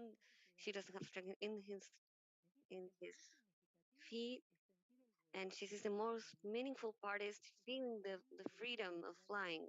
It's incredible the happiness she feels. There's nothing mental. It's just being there. She continues. It's what it has to be done, and what has to be done? Acting, she says, and that it doesn't impedes anything. And what do you take from this experience? And we close the session with harmonization. The caterpillar represents the entrapments of the soul, the butterfly, the freedom of those entrapments. I'm free, but not to stay. I'm in transit. I need to go on with my process over and over again. It's an eternal cycle of the evolution of the soul.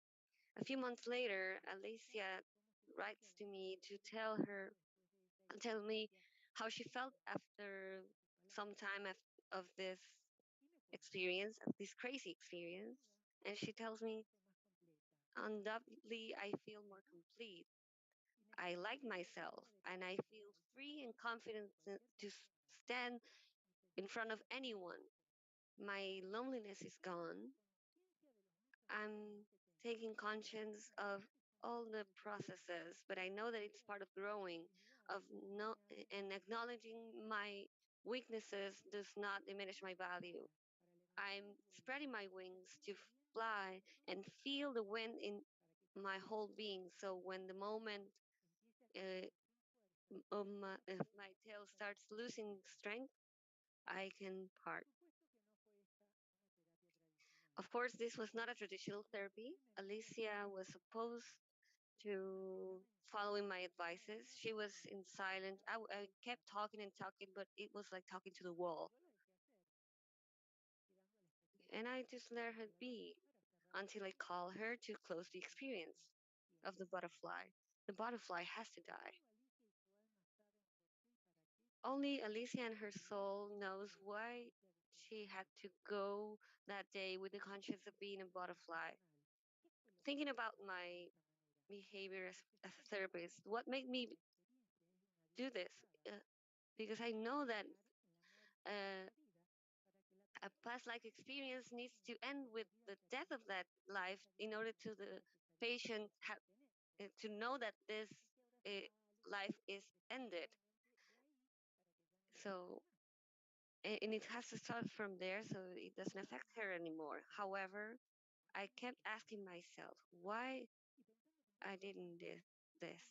And thinking I found two reasons. One is that I trusted once again that the soul knows what we need to live and it leads us there.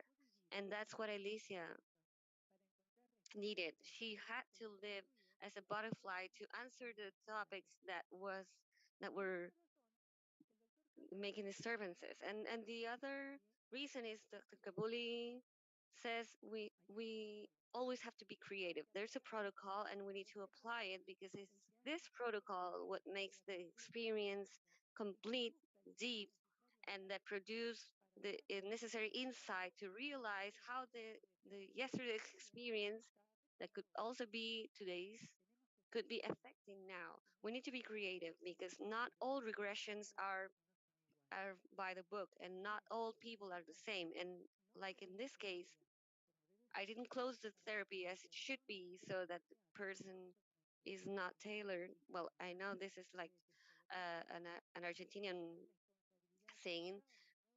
It's not it was my responsibility to call her and close this experience. And in this case, the butterfly has to die. Well, it's possible that there's question, and I would like if that was the case. But as it is a recording, I can't answer them. So I gave you my email. If you have a question, you can write to lily@lilybosnick.com and I will answer them gladly. Thank you for listening to me. Thank you for the invitation to the session. And well, until we meet again. Thank you.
Estamos por iniciar ya la mesa redonda con nuestros panelistas que están desde acá en We're vivo. about to begin our round table with our presenters here in order to ask any questions. And we also have panelists that are accompanying us and are connected remotely. So we are going to begin this roundtable. Remember that we are connected and paying attention to your comments through the Zoom and YouTube platform.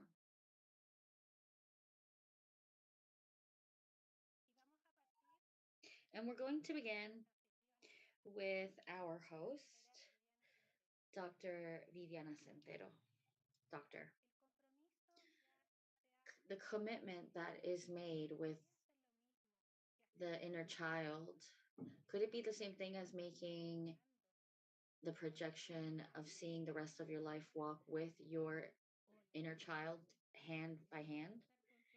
Hello, it's great to be with everyone that's present and online. We're all one at this time. Well, in regards to this question, I would say that it's not the same because that is a projection, or it could even be part of a progression for the child. But we have to think that the adult has to integrate with the child or integrate that fragment of its soul, which is the child. So, therefore, the commitment is that they will never be alone and that they will find each other periodically speaking.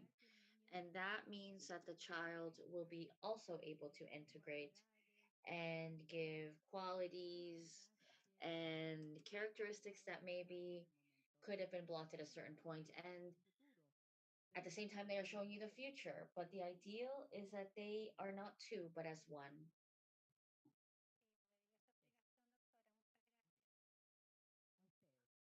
Thank you. We are going to connect with Amalia Gelias. Amalia, it's a pleasure to greet you. We have a question for you. From where can you obtain the knowledge of the parasites, entities, or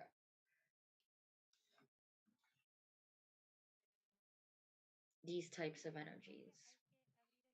Amalia, you have to open your mic. I apologize. There is no just one source. There are historical sources, scientific sources with tests done in labs and clinical cases. There's the oral tradition. From my studies that are in many areas, I have been able to see that what we call is shamanism, which is the basis of all the knowledge from shamanism. We have medicine, we have all the religions, and from shamanism, the oral traditions have maintained in all the lineages in all the ages. So I would say, from my perspective, it's the source that is most continuous in this knowledge. And for that, we need, within all the lineages of the earth, we have proof of this parasite. We also have the traditional texts or historical archaeological texts, linguistical texts. Some of them I referred to, but I didn't have much time in my speech. But there was a lot of sources. I don't know if that responds to it. Thank you, Amalia. We have another question, and it says parasites, body parasites within the organs, do they have something to do with the external parasites? No, we could distinguish two different planes of reality. In the biological plane, we have bacterial, fungus, but in the energetical spiritual realm, which we have talked about in the symposium, we're talking about larvas, equipment, etherical, or of different dimensions. There, some that are introduced, we could say intentionally, through some force that they want to take some benefit from that humans, and others through our ignorance, in which we will have to contaminate, as my colleagues have also said, very detailed, with the thoughts, with the emotionals, with the intentions, with the addictions. All of them have a specific configuration that when we have a vision, I actually had an experience of going back to life. I died when I was 11, and when I came back, I saw that I had a vision. So then they have different ways, and they come from the outside, typically these parasites, and know with that are soulless, and they could also be inside the organs. And through spiritual knowledge, we can say that, not everything has its own intelligence. There are the intelligences of each organ, and they also say there's a soul in each organ.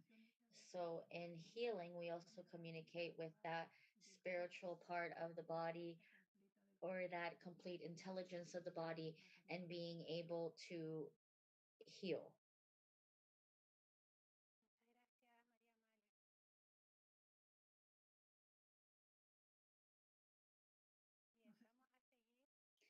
Now let's keep going with our panelist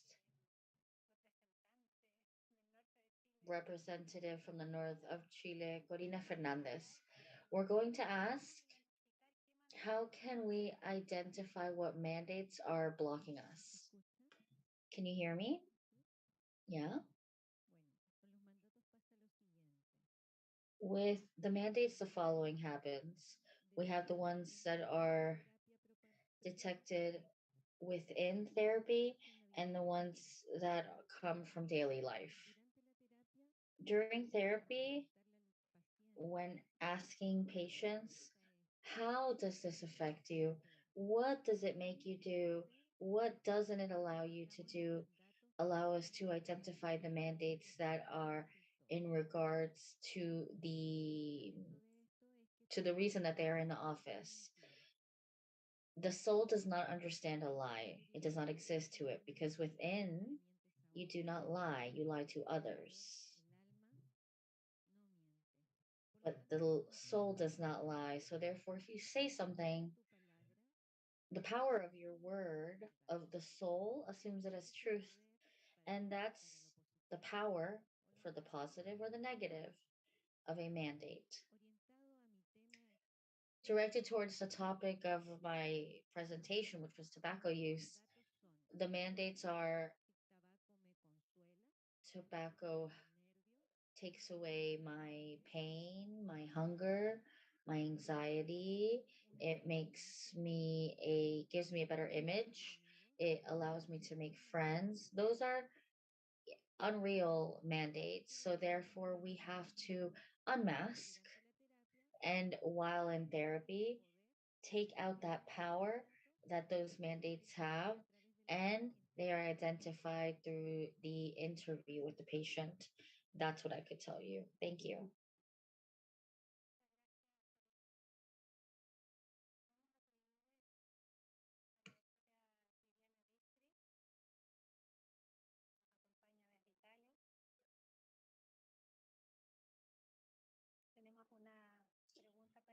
We have a question. How can they discover what amulets or practices go more with oneself? Thank you for the question. I think it all depends on getting to know oneself and knowing who we are, with what we resonate, experiences, readings, as they would say. As Amalia was saying, there's sources that are impressive, the amounts of sources that we can find in literature, the amounts of approaches, therapeutic approaches that we can find, and the amounts of practices of diverse orientations, and all of them are diverse because in reality, it's the expression of the fragmentation of this world, in the world in which we live, and that's the world of fragments. But in the other side, in the realm of the soul, so each of us, when we are experimenting with this fragment, we should find that resonates more with us, that vibrates more with this aspect of reality that we are. So there are people that really think shamanism and can find, amulets, rituals, formulas that they decide are very, amicable. And we also have the Buddhist culture, for example. The As I mentioned, we also could resonate more with shamanism and its teachings. I personally work with Kabbalah, so I work with elements which come from this mystic's teaching. But it's a little bit just getting to know oneself and understanding what occurs when we see that we have a tool, and if this makes sense to us, if this makes us feel good, is it coherent with what we are, and it's not just an, act and an imposition.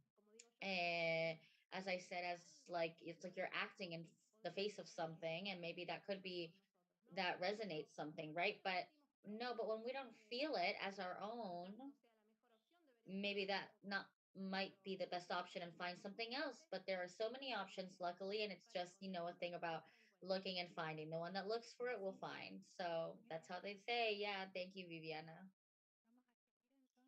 We're gonna keep on going with our panelists that are present here, Francisco Herrera.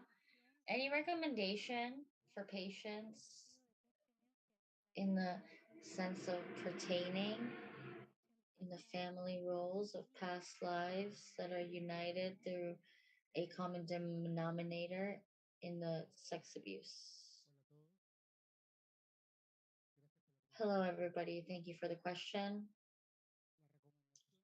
The recommendation is that we can kind of uh, resume it in two words: is work, personal work. Sometimes that's the only way we can go, is personal work, self healing.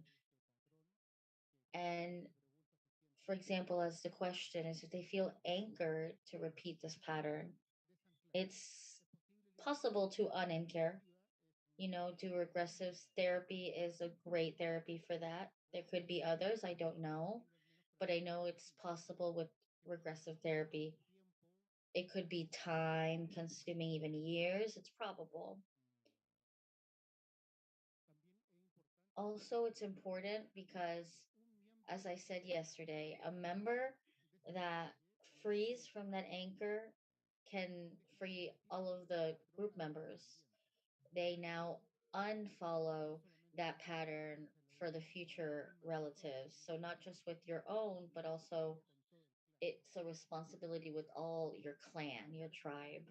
And now that I'm talking about responsibility, I want to mention something that's really important: the meaning that I want to give to the word responsibility.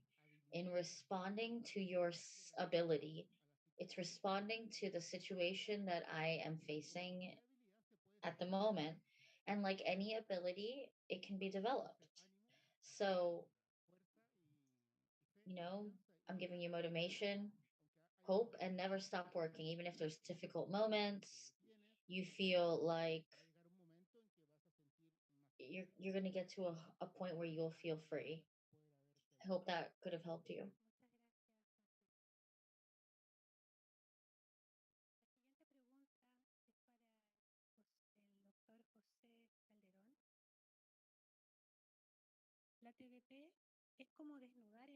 They say that PLT is like liberating a soul. How do we do it to keep on being ourselves, and that this soul is not exposed?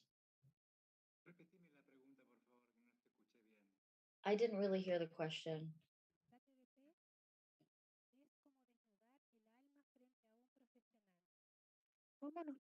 PLT is like uncovering the soul in front of someone? How do we make it so that we can keep on being so that this soul is not so exposed? Are we talking about as a therapist or a patient? Or I don't understand the question. As a patient. Well, PLT, and as I said, taking care of yourselves and being able to protect oneself and this interchanging of energy when we are in facing a and we are facing a patient.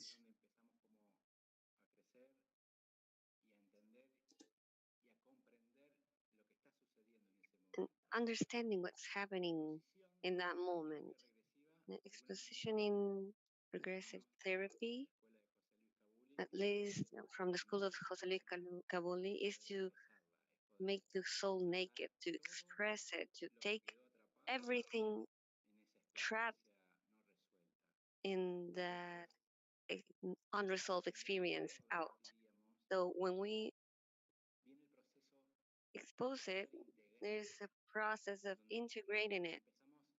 When we start after the session or when the session's and finished, the important thing is that these past from the past, these parts of the past connect again with the present, which is the energy that we need to keep evolving. So the protection has to do with integration. When we integrate, we feel stronger, with more vitality, with more energy to fulfill our purpose. So, in one way or another, the path to integration is what makes us being able to take care of ourselves. And at some point, I'm thinking the key words, this duality can be part of this union. And I think that regression therapy does this. I don't know if I answered the question.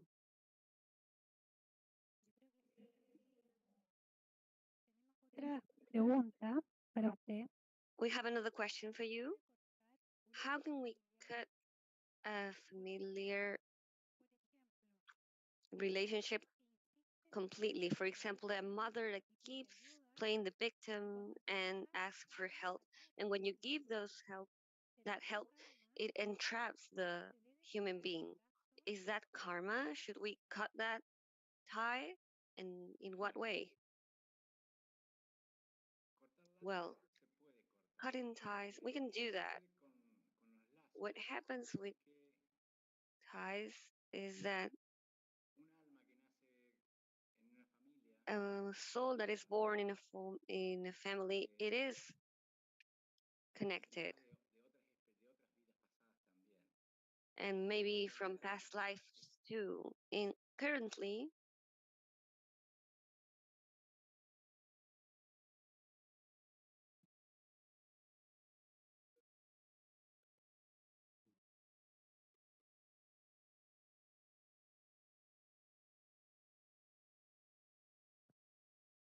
Perdimos el audio del doctor. we lost the audio of the speaker.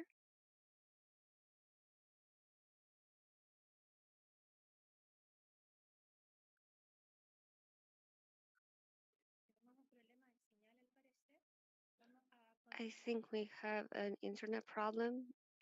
Let's continue with the next speaker, Dr. Briseño, while we recover the connection. Margarita, welcome. The question for you is that if the person decided to suffer in this space between lives before being born, can we go to that space and reverse? Hi, good afternoon. I'm really happy to be here with these great teachers. From the PLT, We don't make a change. And that's why we chose that experience. What we can do, for example, if we already, well, we're talking about an adult that is going through fetal suffering, is to take the person to the most difficult part of their gestation, so so he recovers energy and understands how it's affecting his current life, and to learn, because what we need to understand that in the fetal life, especially in the most difficult part,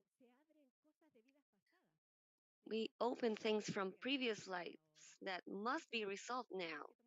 So we need to be conscious that our soul, when it takes this physical body, one of the purposes of the soul is healing all of these wounds. So through this therapy, we will go to those moments of suffering. So we will not make a change in the script. We will go to the most difficult part of the gestation so that he can he can create awareness. Okay, thank you, Margarita. Siguiente pregunta está Next question is directed to Dr. Juan Jose Lopez Martinez. Do we have you here? doctor. Sí, Doctor? sí. Muy bien. Yes. Regarding the final reflection, loving and forgiving, but first to yourself, that can only be achieved through regression. Let's see. Good afternoon, everyone.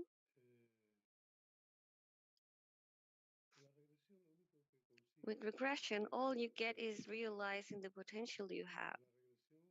With regression, what you achieve, as I was saying, there were four things, is to see who you are, that you are a being of light incarnated in a physical body, and seeing that you have the ability to love and forgive infinitely.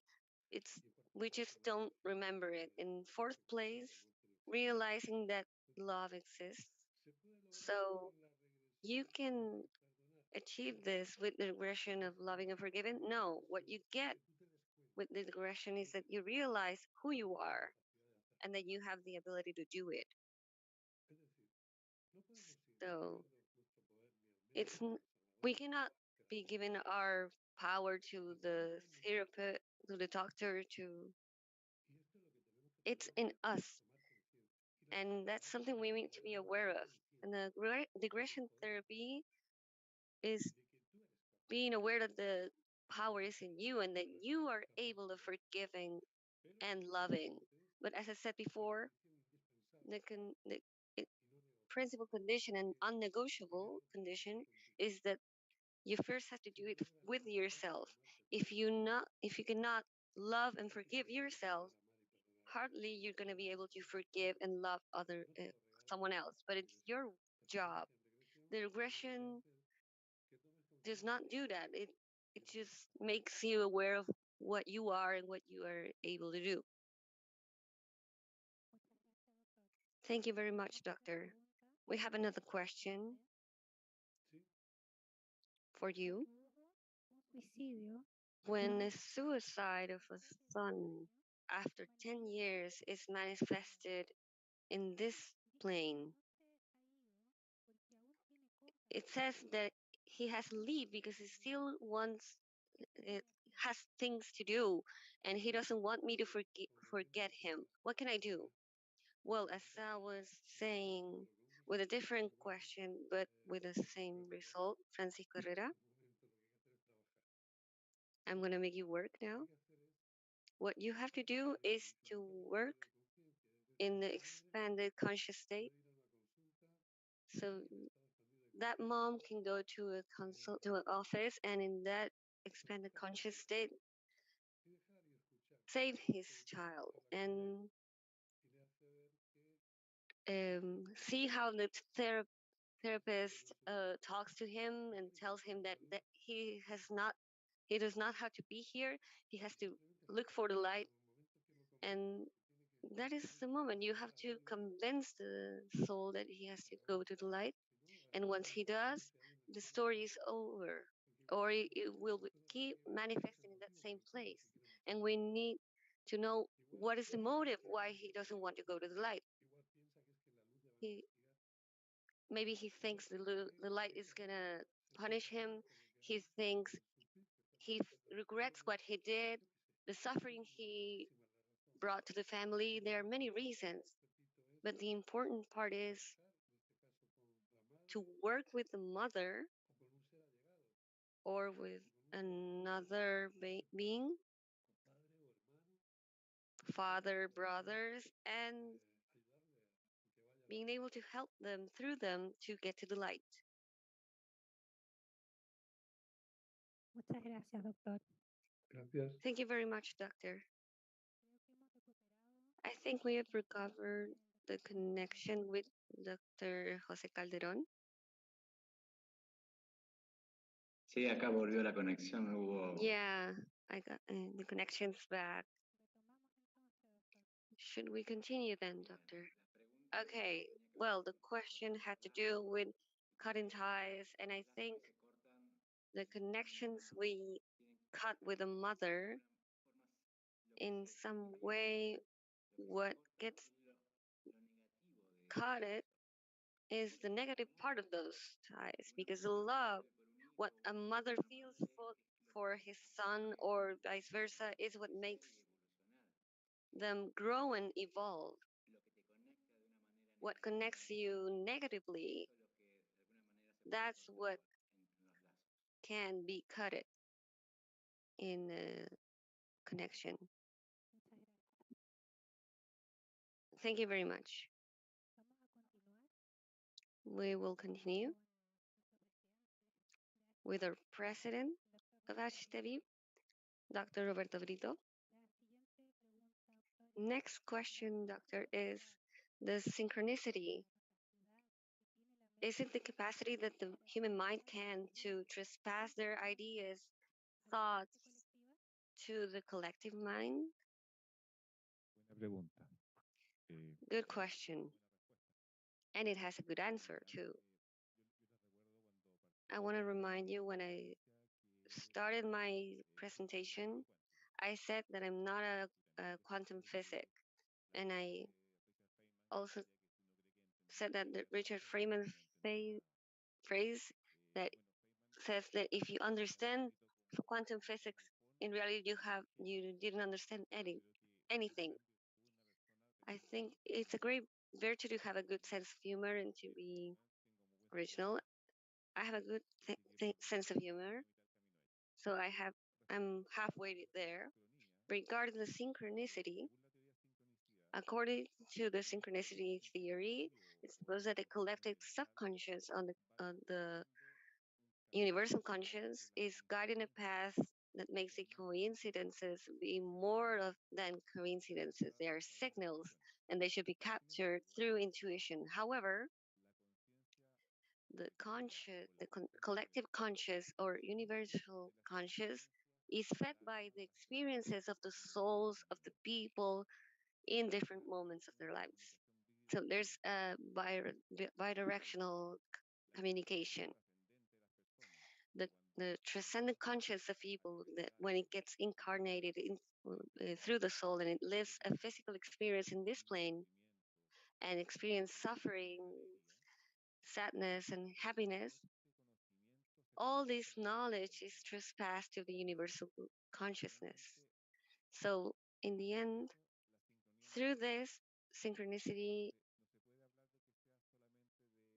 makes us. We cannot just say that it's a mental experience or sentimental or the personal soul towards the collective consciousness. It's a bidirectional communication. And I want to make an analogy. I'm listening to myself. Okay, I took off my earphone. Like, when we talk about universal conscience, we can make an example that is more mundane. If we talk about A big tree, it gives a lot of nuts. Each of them probably don't have a conscious.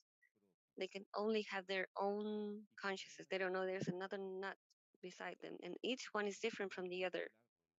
So we can say that the tree is the conscious, and the walnuts are the different souls. However, let's not forget that each of these walnuts is able of giving as a seed a new walnut tree.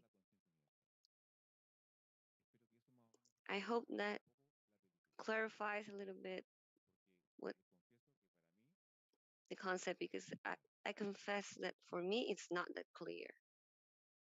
Muchas gracias, Roberto. Thank you very much, Roberto. Dr. Viviana Centeno, in the dreams in which we see ourselves in past life, if it's really a regression, if it actually is. In the dream, we don't get to die. Therefore, we don't close the healing cycle. What happens is that when there are dreams of past lives, Most probable thing is that we are seeing an experience of a past life that needs to be worked on presently. It's impossible that one works with oneself awake or sleeping therapeutically. Regression could be anecdotal, a story, right? But for us, it has a big significance and should be worked. And of course, that includes, as Dr. Juan Jose, that it's always a regression in our technique to a past life. It has to go through death. That's one of the most important and more enriching parts. So it's very necessary to do it completely. The apparition in the dream is a manifestation that for us means that it should be treated with a therapist, a qualified therapist. And that's where it will be done completely.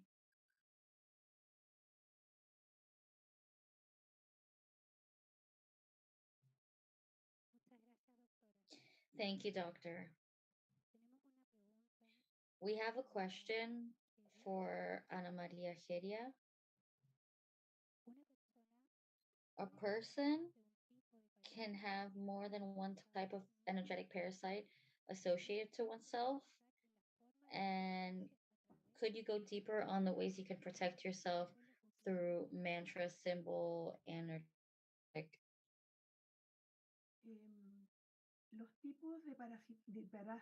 The type of parasites are almost infinite to describe because they respond to many categories. I've seen it schematically as a way of understanding in externally and internally. And externals, we've already referred to them. It can be this way that we might respond to a lot of things, and also internally, we can also have equipment devices also respond to a lot of things. But more complete are the ones that live within us, and we could also classify them as organic or inorganic, or entities that have had a soul and those that have not have a soul. The ones that have had are easier to understand, that are souls that have kind of leached onto us. And we know that as therapists, that's because of many things. And also those that have not had a human soul and look to vampirize us and have suck our energy, because we have a quality which is scarce in the universe, and we have a spark, an energy that is not common and that not everyone has. So that's what they look for. And they feed from our radiation, our emissions that are produced basically through the emotions of daily life. And this would give to be, I could talk about this for many hours. I normally do it with that time, but I think that with that we could have a general vision. Now, from the perspective of protection, that would be maybe the most beneficial of the symposium, just as Viviana has referred to Francisco, two Vivianas, both Viviana, our Viviana Centeno and Francisco, basically everyone. The first thing I would say, the first protection, the work, the personal work is to elevate our vibration. That's the first and constant, permanent that you have to do. And I would say that the second is to seal our energetic bodies. And this is very easy. We can do it all with any previous knowledge. We can do it mentally, imagining that we are covered in a blue color and we think it is, or we even can do this gesture, bringing the hands like this and then making this energetic field with our hands. Third, verbal mandates, verbal affirmations. We can say the sound is a creator, so that's the importance of our language, what we speak. I had a lot of knowledge in this part. And believe me, it's like this. In the Bible, it signals us in the beginning that what we say creates. So the mandates are verbal, something very simple. It is prohibited, it is strictly prohibited to take my energy and experiment with my family. The fourth, someone asked at one point if closing the belly button has an importance. It has a very big importance because that is a solar plexus that is close to the belly button, and that is a like a almost a scope that opens and allows energies of all types. And there are some exercises, easy exercises of emotional healing and cleaning that we can do. And this cleans immediately the emotionality that is in the body and in the emotional bodies. Closing it can also be very easy with the mudra of totality and drawing the infinite around the belly button. In our spiritual practice, we also do this as well. We we recommend to put a red string that also closes it. That way nothing else enters. But there's also other ways as well. Maybe a fifth recommendation is putting opening this sacred space that somehow we said that I took that I was studying the lineage of shamanism and the African spirits. It's even for marriages and partners or friendships, they also open spaces. And for that, they make a very simple. They light a candle and with a glass of water next to it and just create intention. And they invoke spirits and connecting us with earth, sky. And the last part is maybe asking, invoking, and depending on, you can also invoke archangel gods that accompany us, guides, and even animals, and that we all have and we don't know, and that are there for our protection when we have conscious and when we have direct contact. I would say that with those 7 recommendations, there you have something more practical to protect with. Thank you.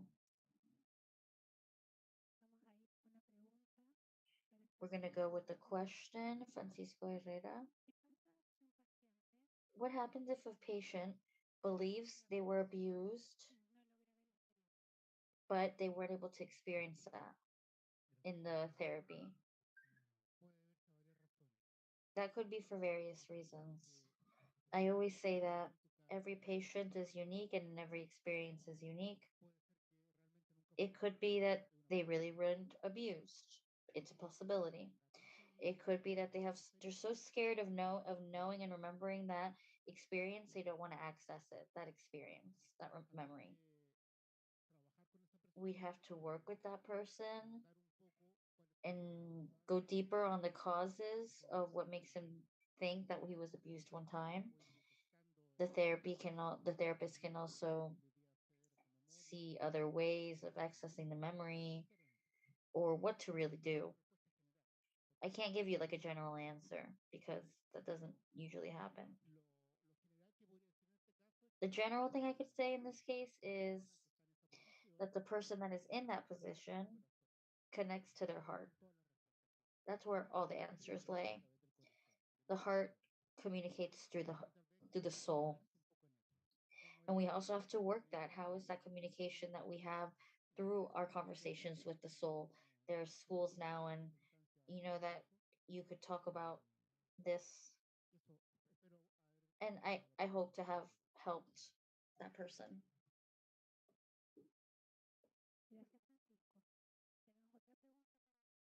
We have another question for you. In therapy with a client,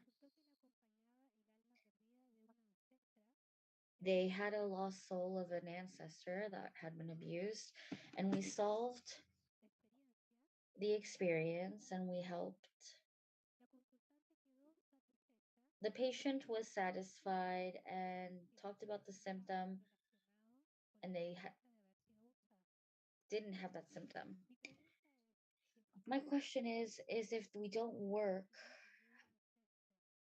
the abuse of an ancestor, have we also liberated the clan? As a data,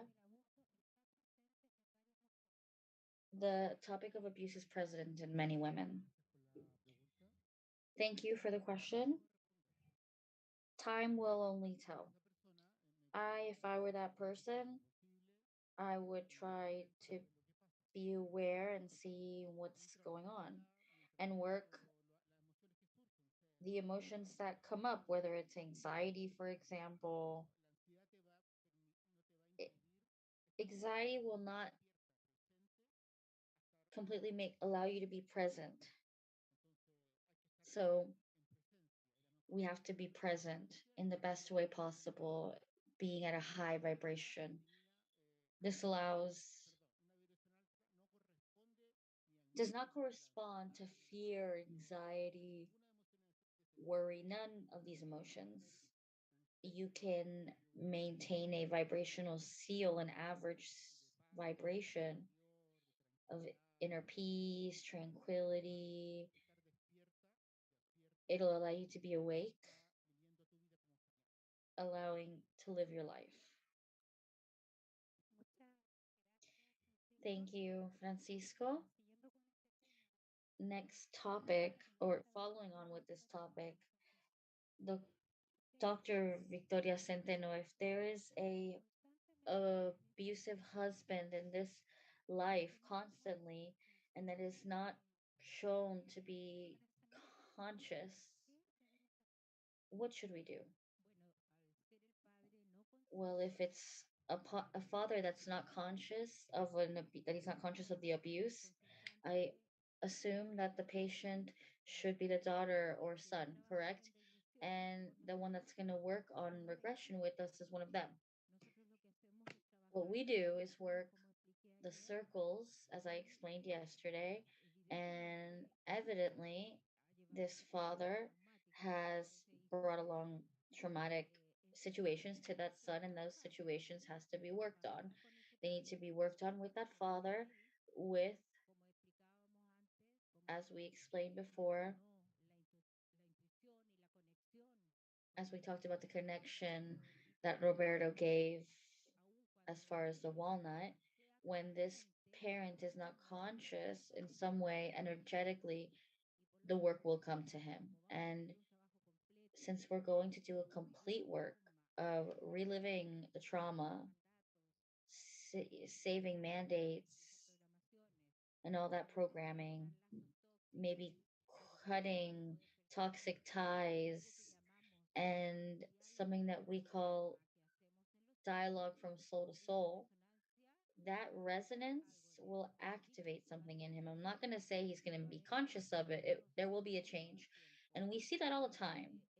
We see that the patient came to the appointment with, whoever they wanted to talk about, with whoever they wanted to help, and more is there is something more going on, something that there will probably be a change in on one side because the patient will change in their attitude to that parent, in the fear that they have, in the anxiety, in the toxic, and the parent will also resonate on another frequency. That's what we say.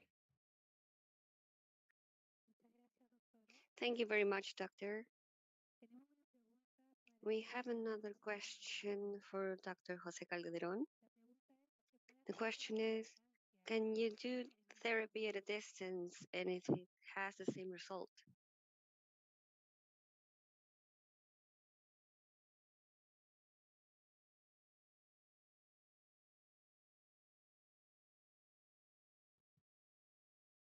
Doctor, ¿podría encender el micrófono?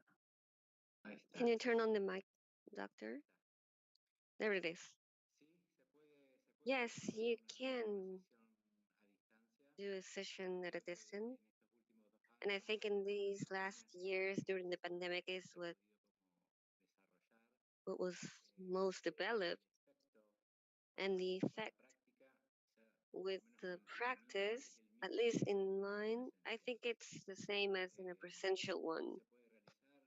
You can do it. It's been developed during the pandemic in this context, in virtual context, where of course technical things are important in order to carry it out, but yes, you can do it virtually. Muchas gracias. Thank you very much. Doctora Viviana. Dr. Viviana Bistrich.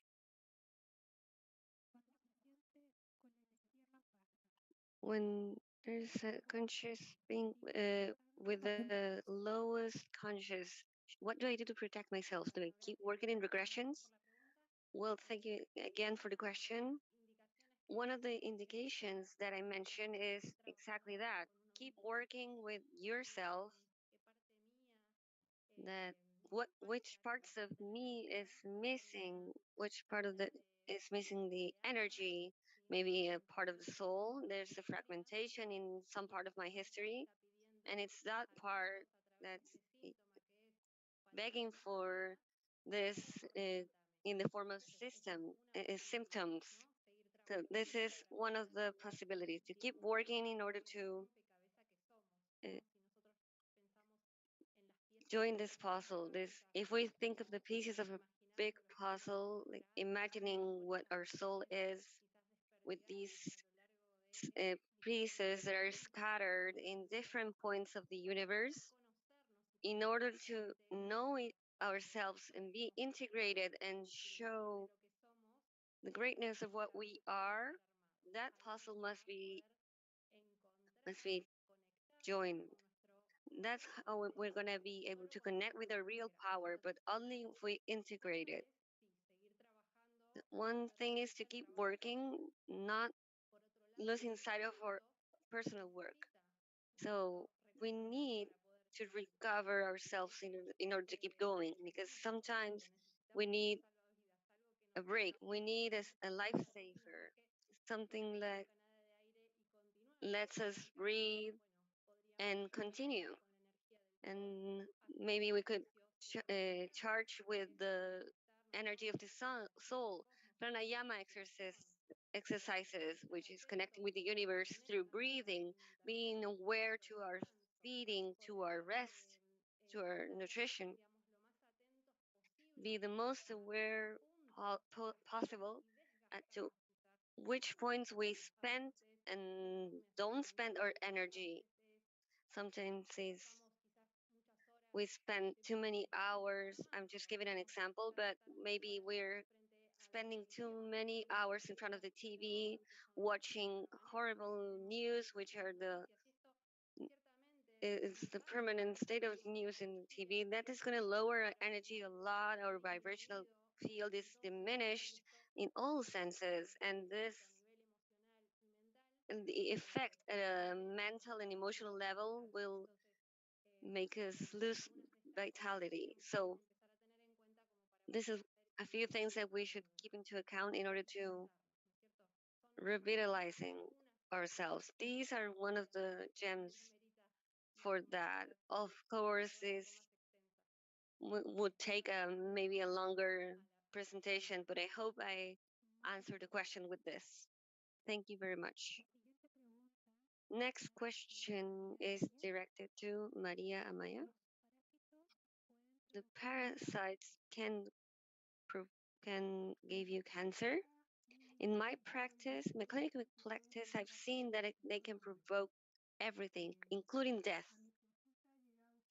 To my office, there's people that have come that almost crawling. I'm almost without being able to walk. And they tell me that I've been looking for help for numerous specialists, and all they want to do is kill themselves. And some of them do so because they don't get the help they need. So I think the symptoms can be really mild and also can be really disturbing.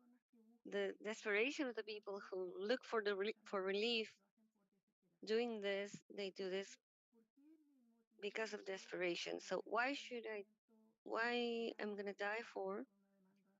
And I'm currently with a huge workload, but I wanted to be here because I wanted to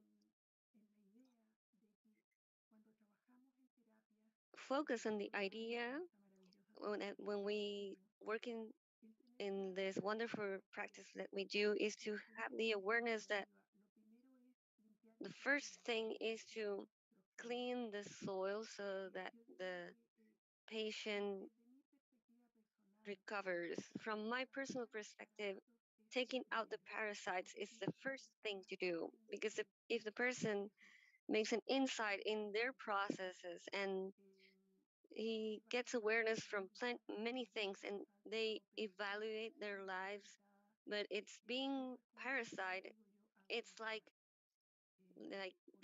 pouring water into a basket because people get lost in this vampirization. I myself, a great part of my life was inhabited by parasites without me knowing it, and they told me that I was depressive. I'm a happy person. I enjoy life greatly, but without knowing I had this inside me. So this is the most important thing to realize that these thoughts are not mine. And I think most of us have said to ourselves, how could I think that? When we have this insight, then you should be aware. Same with emotions. There's persistent in acute clinical cases that, for example, a kid a few years ago in the States got up at night, took the car, drove many kilometers, and killed his parents. And when he awakes, when he wakes up, he says, "What did I do? It wasn't me." So that's the kind of severity. That's my motivation of talking about this here, even though it's not pleasant and many times it's taken as suggestion or like obsolete way of thinking. But but I can say from my practice that it isn't.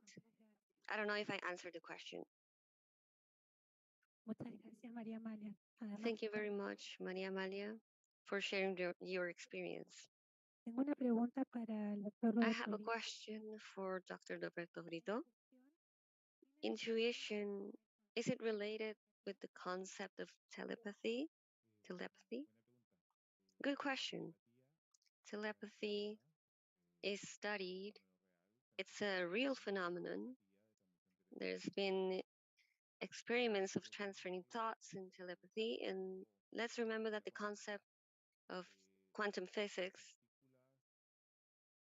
in it, particles that do not have a mass, and thoughts are particles without mass can have a non-local communication from one person to the other, even if there's a lot of distance. And that's very important, and it's approached by the synchronicity theory.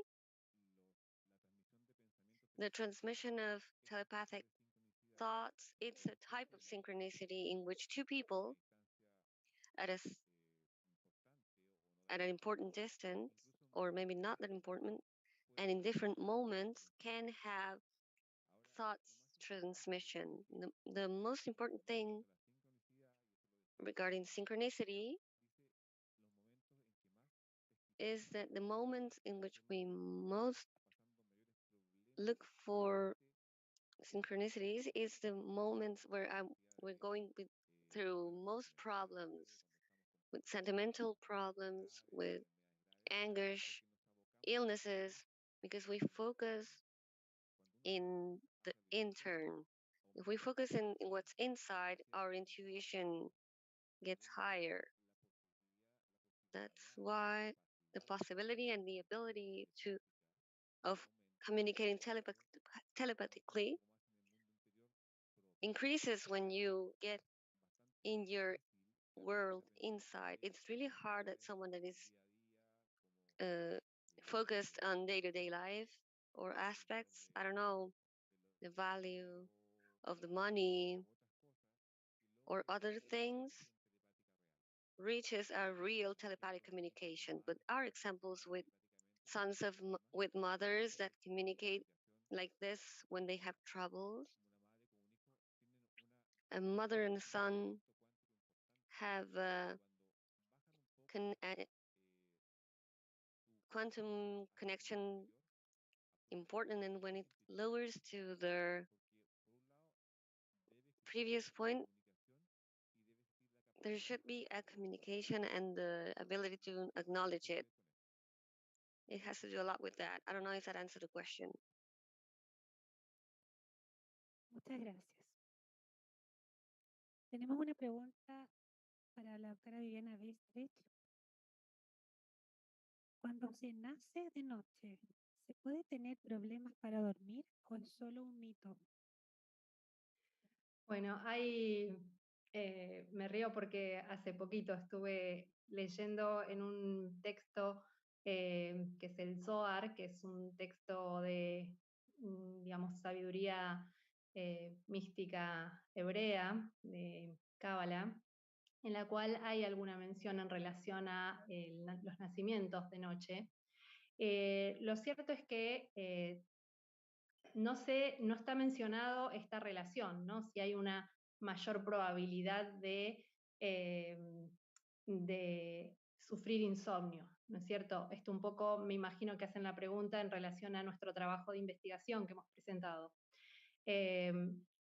Habría que investigar, habría que trabajar ese caso particular, ese caso clínico y ver qué lleva al alma, digamos, a nacer en esas horas, depende también el horario. Ahí, yéndome un poquito de la pregunta, pero para luego volver, ahí como parte del conocimiento místico, se dice que el horario de las 3 de la mañana, esto es bien conocido, es el horario del Satán, ¿no? El Satán mal entendido como el mal. En realidad es un ángel que cumple la función de traer luz. Por lo tanto, en el momento más oscuro de la noche hay una necesidad de traer luz, ¿no es cierto?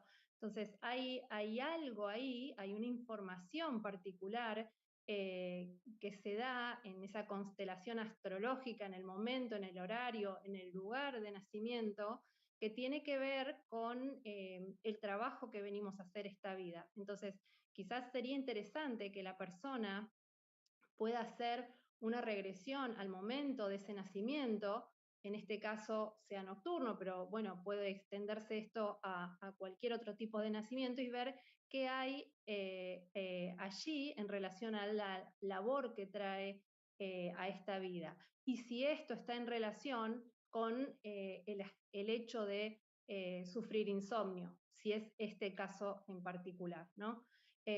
Lo cierto es que durante los 10 pacientes, a través del estudio que hicimos, ¿no? Con estos 10 pacientes, no hemos visto una relación directa en relación al horario de nacimiento y la patología en sí misma, que es este trastorno de insomnio que nosotros investigamos. Eso no lo hemos visto o no lo hemos podido evidenciar, por lo menos en esta escasa muestra. ¿Sí? Habría que ampliar a nuestro N, o sea, el número de pacientes incluidos, como para poder sacar conclusiones al respecto. Sí, en este caso en particular, me parece que sería interesante poder hacer una regresión a su nacimiento y revisar si eso está en relación o no con el sufrir insomnio. Muchas gracias. La siguiente pregunta es para el doctor José Calderón. ¿Cuál es el motivo por el que con algún terapeuta de regresión el paciente ve imágenes con los ojos cerrados y con otro terapeuta no se perciben estas imágenes con los ojos cerrados, sino que con otro tipo de sensaciones?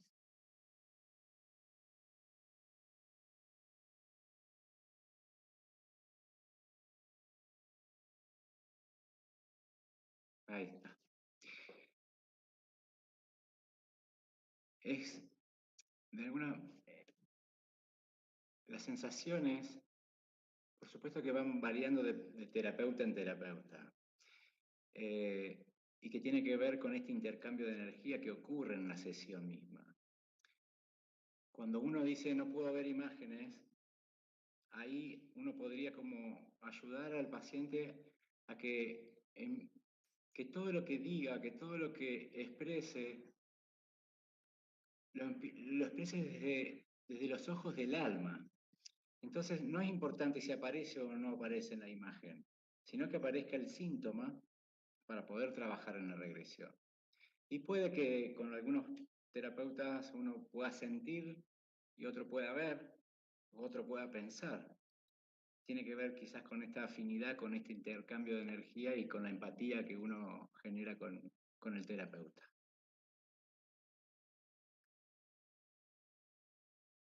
¿Está respondida? Si alguien quiere agregar algo más a esto, que es como que todos somos terapeutas, podríamos hacer un aporte. Muchas gracias. La siguiente pregunta es para Carlos González. ¿Se encuentra presente? Sí, hola, no me podáis ver, pero creo que me podéis oír. Y lo podemos ver también. Ah, estupendo. Maravilloso. Vamos con la pregunta entonces. La compasión es una herramienta transversal para sanar, al igual que sanar las culpas, como decía Viviana. ¿Cómo integramos la idea de victimario y compasión? Bueno, la compasión, en mi modesta opinión, es una de las características que el terapeuta debe tener, y no siempre la tenemos en la primera etapa de nuestra vida profesional. Yo, por ejemplo, el otro día confesaba algo que para muchas personas puede ser inconfesable, pero no me importa, porque la trayectoria del alma es tan larga, que es muy sano para nosotros como humanos y como alma reconocer la sombra y reconocer nuestro pasado, ¿verdad? Mira, las primeras regresiones que me hicieron a mí, yo era víctima y entre otras experiencias como víctima, pues hubo una serie de abusos de tipo sexual, ¿no? Con el paso del tiempo, las resistencias mentales fueron disminuyendo y algo dentro de mí permitió poco a poco que aparecieran experiencias donde yo precisamente no era la víctima, era el verdugo, era el victimario, ¿no? El que abusaba del poder frente a otras criaturas, ¿no? Entonces, en los primeros años de trabajo con la terapia regresiva, cuando en mi consulta aparecían víctimas de abusos sexuales, una energía interna mía, antigua, se movía y me provocaba una especie de movimiento energético muy potente, yo diría casi de agitación, y yo decía, Dios mío, si yo condeno esto, ¿qué se me está moviendo por dentro, no? Y se me estaban moviendo por dentro sombras del pasado. Entonces, fijaros que hubo una sanación paulatina, extendida en el tiempo, donde yo fui reconociendo que esa agitación energética, que era de origen sexual, ¿no? Fue disminuyendo con el paso de los años y en los últimos años, no sabría decirte en qué momento, noté que aquella excitación, aquella convulsión fortísima, energética, interior, de tipo sexual, que al fin y al cabo es lo que origina la vida, ¿verdad? Aunque sea a través del abuso, ¿no? Pues se sustituyó por una compasión tan grande que ahora casi en momentos donde, no te digo que me den ganas de llorar, porque creo que estoy en una posición de neutralidad exquisita como terapeuta, ¿no? Pero siento un amor tan profundo, una compasión tan grande por las víctimas de abuso sexual, que entendí que algo se sanó en mí sin hacer terapias directamente. Es decir, actuando como terapeuta, cuando me encontraba con situaciones muy graves, y ya no hablo solo de abuso sexual, lo he puesto como un ejemplo, también un ejemplo de no juicio, de no condena, de no lamento, ¿verdad? De aprobación incondicional del ser humano que hay en cada uno de nosotros, porque nosotros somos lo que fuimos, pero en ese pasado también está lo que pudimos haber sido como potencia, y en el futuro no es solo lo que seremos, sino lo que podremos llegar a ser, ¿no? Entonces, cuando un alma tiene un encuentro en ese espacio de sanación con otra alma, y ese encuentro de verdad es neutro, es respetuoso, salta la chispa del espíritu y se produce la sanación.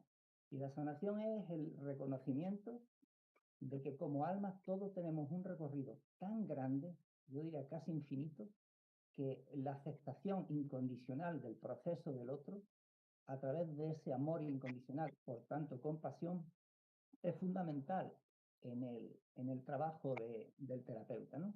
Así que, bueno, pues yo pasé de no conocer mi sombra a conocerla, a aceptarla, a no condenarme, a aprobarme, a animarme y a desarrollar esa compasión que creo que sinceramente pues tengo hoy día. Muchas gracias por la respuesta y por compartir la experiencia. A vosotros. Tengo una pregunta para el doctor Juan José López respecto de su experiencia con pacientes moribundos. Saber si ha observado que que el morir bien o tranquilo tiene relación con un buen vivir y al revés también.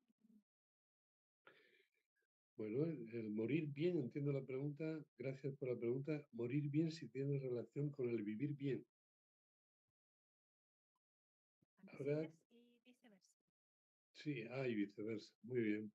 Yo creo que es independiente. La forma de vivir que tú tengas, sí, no te va a condicionar a la forma de morir que vayas a tener.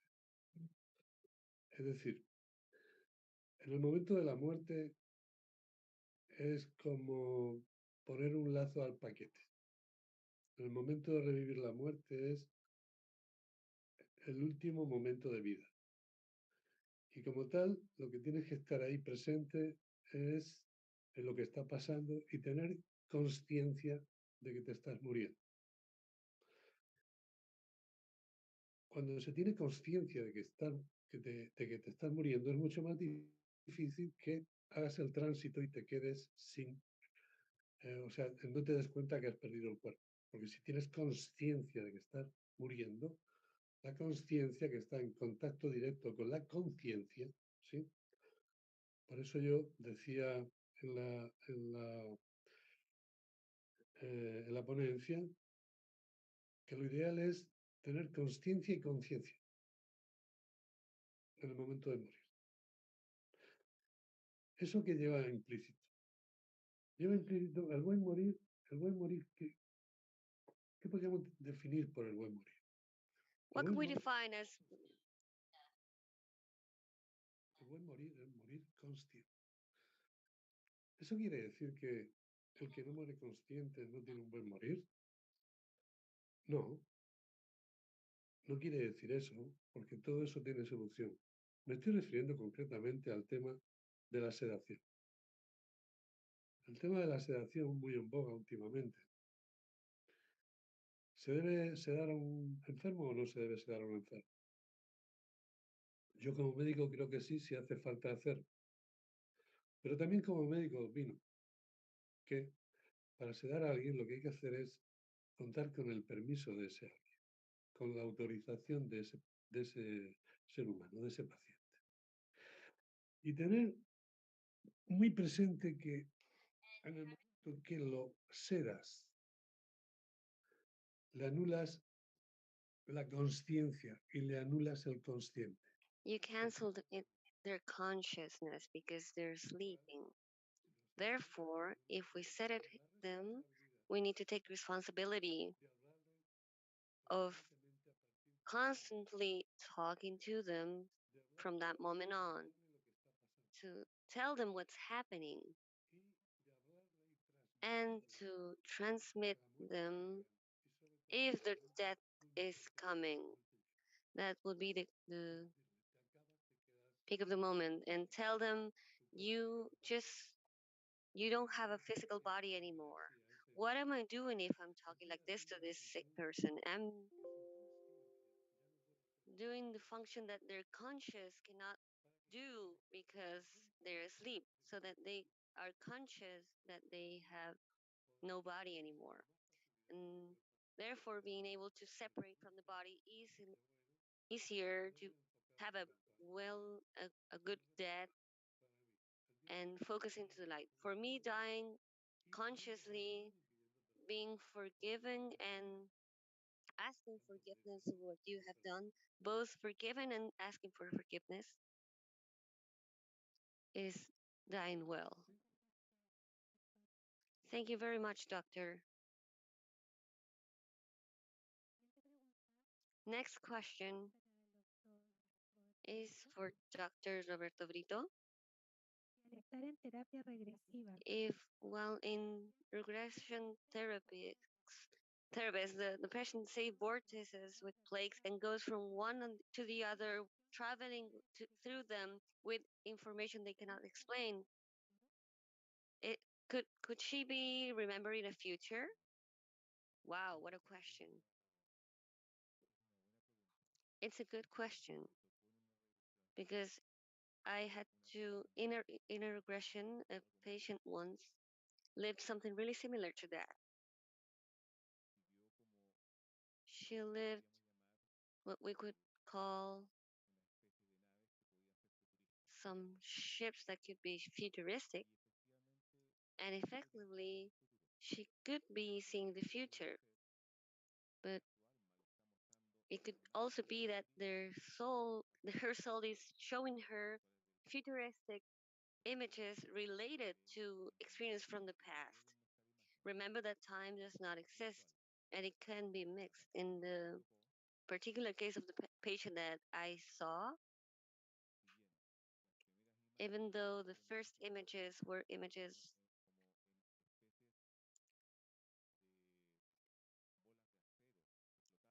similar to steel balls that were floating, then she jumps to a hill, and from the hill, a free fall into the past. So effectively, it could be a mixture of images. And in reality, in that regression, we could not figure out if it had been a future image, but which for her it was clear that for some reason through that image she appears at the top of that hill that she couldn't have been able to go climb any other way, and that this image would explain things from the past, present, today. So I think the images we that appear besides instead of interpreting the image in itself, if this is from the past or future, is to interpret the experience.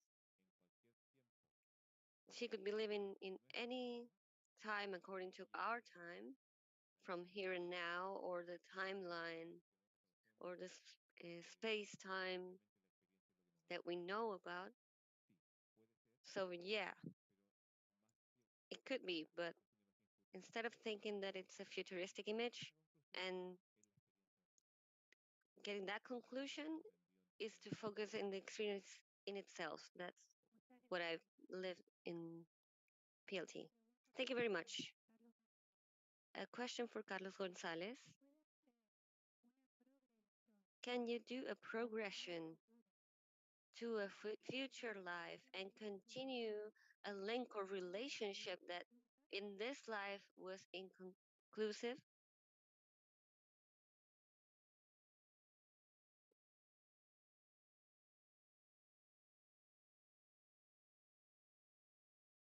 Está silenciado, Carlos. You're muted, Carlos.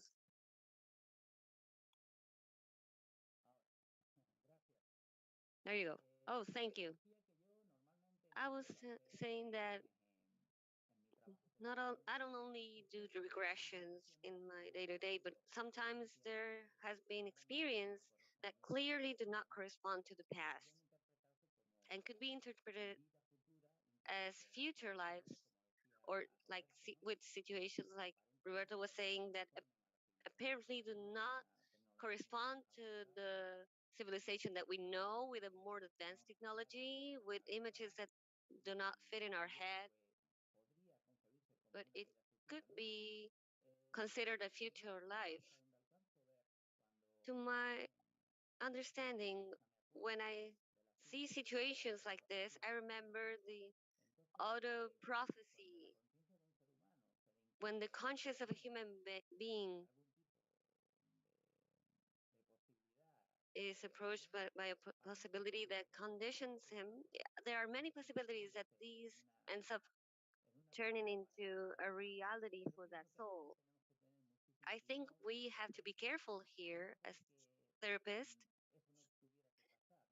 not because this should not happen, but not to condition ourselves the possible experience in the future that is represented in that session. It's happened to me before. There are not many of them, but there are enough to have the awareness of the great caution I have to have as a therapist if one patient tells me that that could happen. So having into account that, well, with what has been presented in this symposium, what we know from the soul, that we know it's a timeless experience in which present, past, and future get linked from the eyes of the soul as something non-linear. So probably from certain point of view, we know very little because it is possible a past life, a present life, and the future life are the same. It's not the right word, but they could be different moments or dimensions of the same life that it's changing shapes. And sincerely, I don't have a clear answer for this. I don't know if I answer this because I don't even know exactly what's the right answer, if I have to be honest. Thank you very much. All question opens a way to knowledge for us. have a question for Corina. ¿Recomendaría difundir Would you recommend to spread that erectile dysfunction is a problem that should be worked as PLT? I only have 3 cases with different motivations. The one I presented was a situation that is common, or at least used to be common, and that is the initiation of sexual life of a young teenager in brothel that was for him was really traumatizing. And the third cause of erectile dysfunction was a joke a friend did to them, in which they brought a drunk uh, and locking this teenager with this woman. Putting those uh, motives of trauma, of course, I do recommend it to make conscious of the unconscious is the base of this therapy. It's not the definite solution, but it's a therapy, complementary therapy. Once you have the origin, you can treat it with psychotherapy, with religious support, maybe, or other alternative therapies. Work it as our colleague said, and with that, achieving your self healing. But it's inevitable go to go and find the origin, the motive of the consult. And for that, I do recommend 100% PLT because in the 3 cases, this information was blocked from the memories of the patient. That's what I can contribute. Muchas gracias, Corina. Thank you very much, Corina.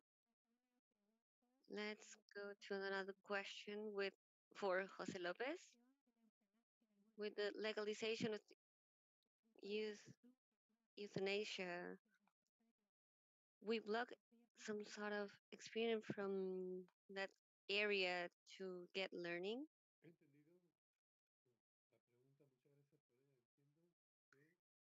For that, I understand that starting from approving euthanasia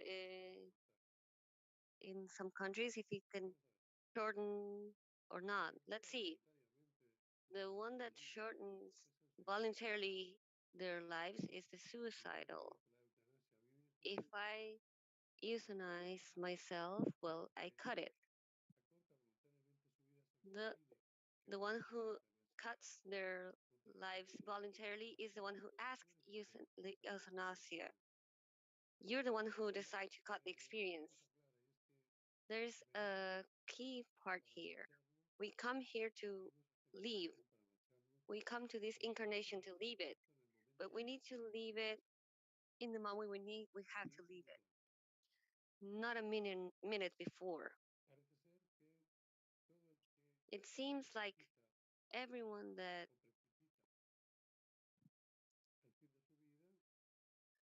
fastens the end of their life is condemned. It's obligated to repeat the same experience until he recovers from it. Like it's when you go to the university and you do not approve, well, you have to repeat the course. The best sample I have seen of this, I saw it reading the book that's called Orange Colored Soul of Olga Bejano. She's a Spanish. She already made the transit. She passed away. She was a girl that, with 23 years, degenerated into a. She had a neuromuscular degenerative illness that, in a short time, turned her into a pentaplegic person. That means that she had to have a tracheotomy permanently and be connected to a vent. So to the point that when someone came to visit her, they would raise her eyelid so she could see who visits her, who is visiting her. If you go to internet, you Google Olga Bejar, you're gonna be impressed with the image because she was a girl, a very pretty girl. She was a journalist, but when you put her name in her internet, her, the first image that you see it's a cast of a human being in a wheelchair.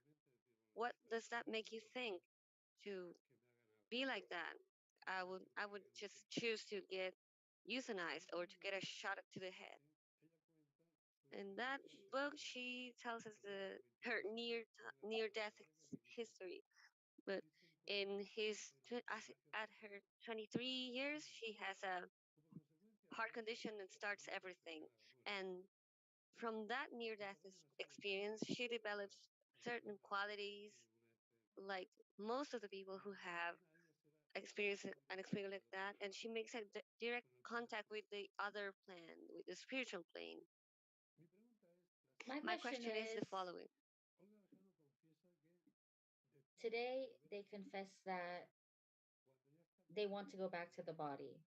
When I am looking at that virtual line, we could say, with no return, when you decide to stay there, when you hear the voice of your brother Manuel, it they decided to come back. He decided to come back. That was 23 years, and that was 46 years when he did the transit. So 23 years in that anxiety where he wrote 4 books, and in those books, there's something that we can highlight, which is the letter that they write to Ramon San Pedro. I don't know if you guys know who that is. It's He was a tetraplegic, as we all know, from the neck up, everything is okay, but from the from the neck down, they cannot move. They're paralyzed. So I told him not to ask for the euthanasia because you will have to come back and incarnate the same and live the same life again. I think that's said everything. Someone who has that anxiety in a wheelchair, if they're there at their house without being able to go out, and for example, if something happened with the fan or if the light got cut off, they would die.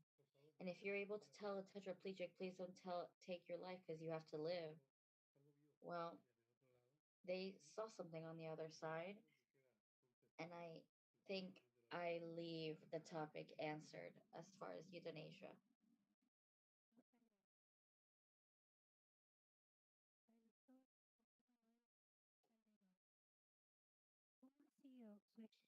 Doctor, how has your experience been in the treatment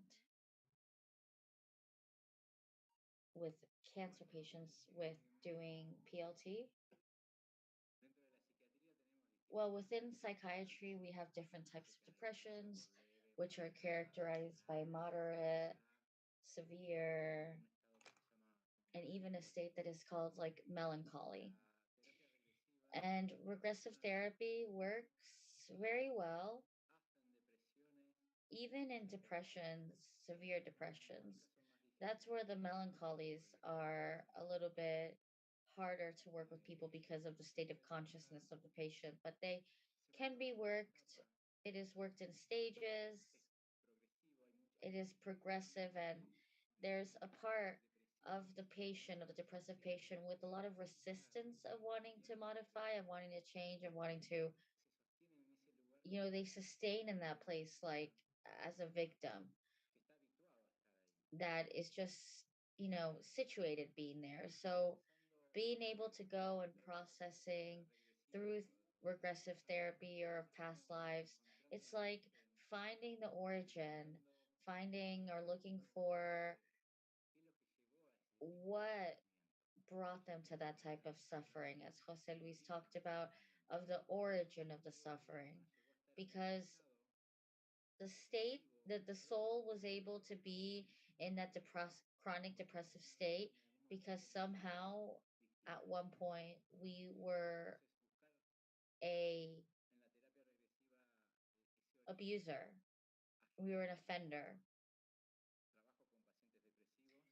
So I work with depressive patients, maybe not so with such severity because that's where they need a little bit of help with medication as well to kind of take them away from those self-destructive actions. And there's even a point that therapy kind of contradicts itself where medication kind of covers the symptom and we work with it. And in a certain context where a legal context as well, where we have a patient with ideas of wanting to kill themselves or that come, a family is worried, the patient is resistant. It's like, it's an approach that's complementary with the family, working with the patient, and also that we sometimes end up being hospitalized at an institutional level, but they can work with regressive therapy with good results. And the best results that I've had in a more severe cases where they are able to recover the level of energy, they start to empower themselves, their own willpower with, they start to see that light on their inner light, as Dr. Juan Jose had mentioned. They start to recognize and looking at that light and expanding, growing. So that's been my experience with depressive cases. We have a question for Paola Aguila. Paola, are you there? Hello, hello, Pati. Welcome, everybody. Thank you. In experience, could it be connected to experience of a dimension that's different?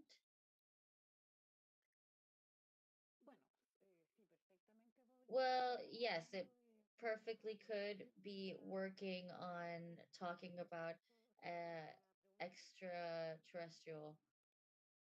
Is that what they're, if that's what they're asking me? Yes, we have had cases of that I think my colleagues maybe might coincide, but to those of us that have had in some sessions patients or people that have had past lives that have been extraterrestrial. And curiously enough, I've had a pair of patients, and especially one patient who, I don't know, we had like 6 or 8 sessions, and at least three, they would go back to that life of that extraterrestrial life where, yes, apparently you can have that happen. Each experience is very different, one from the other, and we start noticing, right? Because in that experience, what they have to start worrying, their purpose of life, their mission of life is very transcendental things. So each person is unique, right? Their experiences are unique. So therefore, their motivations are unique. And I hope to have had answered the question.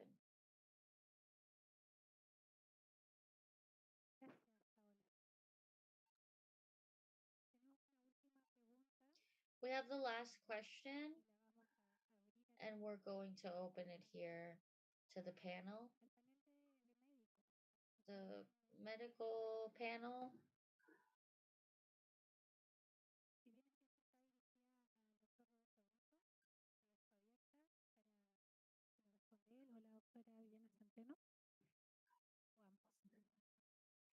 I leave the question up for them. How are you able to accompany the two therapies?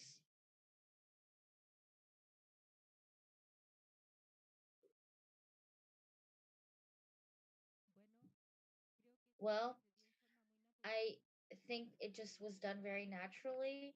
I always I'm always talking about my personal experience. I always knew that I wanted to be a doctor, but also while I was studying, receiving my degree, specializing in internal medicine and pathologies, I was looking at trying to help the patient. And while time went on, I felt like I was still lacking something, but it wasn't changing careers, it was complementing it, feeling like I was reaching something that for me was still intangible. And then I noticed it was the soul of the patient. So therefore, it was like a process. It was a process, and I was really falling in love each more every time, with knowing that that connection was allowing to have more information and be more transcendental and heal oneself. That's my experience. I don't know if other doctors here would think the same thing.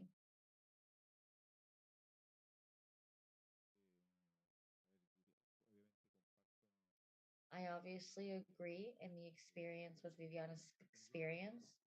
I am a anesthesiologist, so at one point the same question I was asked like 5 years ago, and I asked this. I said that at one side, I wake up brains, and the other is I wake up conscious. And right, it's like kind of shocking at first, this duality between traditional medicine and alternative medicine. But regardless, with time, you start seeing like a natural symbiosis in which one is influencing the ones close to you. And I think all of us that are in the health area, it feels like the majority of our patients, I think like more than 80%, is health staff, health personnel, paramedics, nurses, doctors, and they look for you at one point, kind of to get to know them and kind of to understand, what it is that we're doing. And when you work with them, you start noticing that their behavior is also changing. So somehow the they're the witnesses of what we are doing. Now, personally,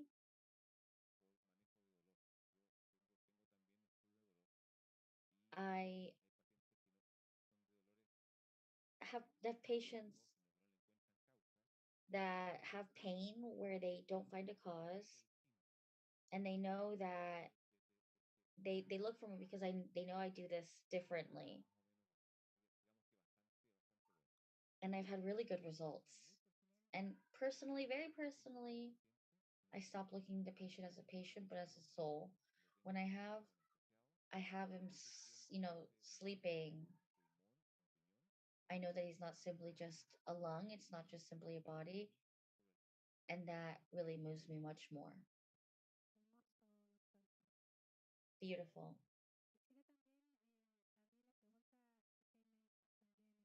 If anybody wants to ask a question or open the questions to any doctors.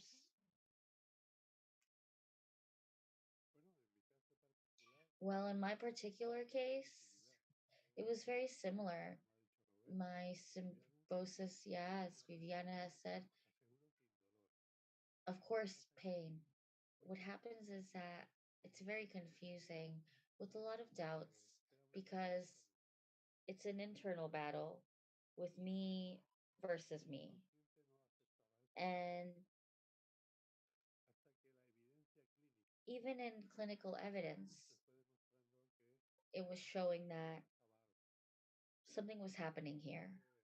I remember that in the beginning, I started to work before I met Jose Luis in 96, 97.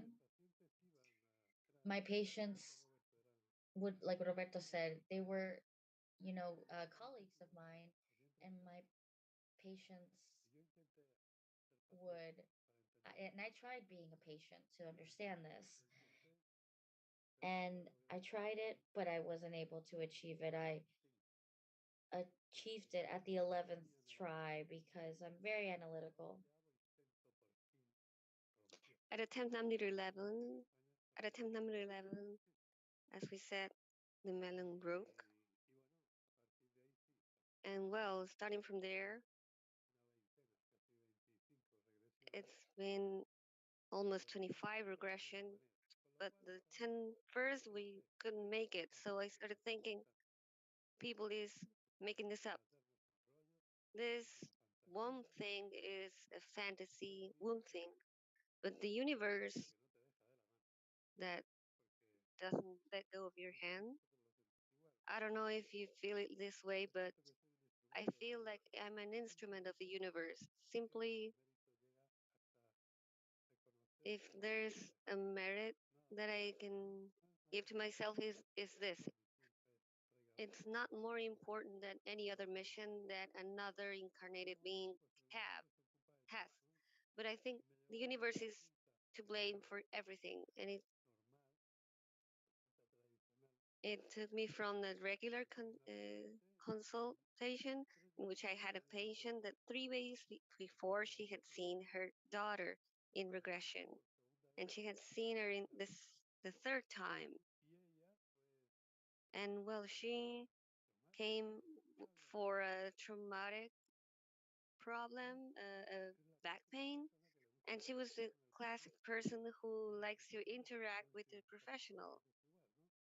It happens to us too. She would talk about everything, anything, could be the climate, the time, anything.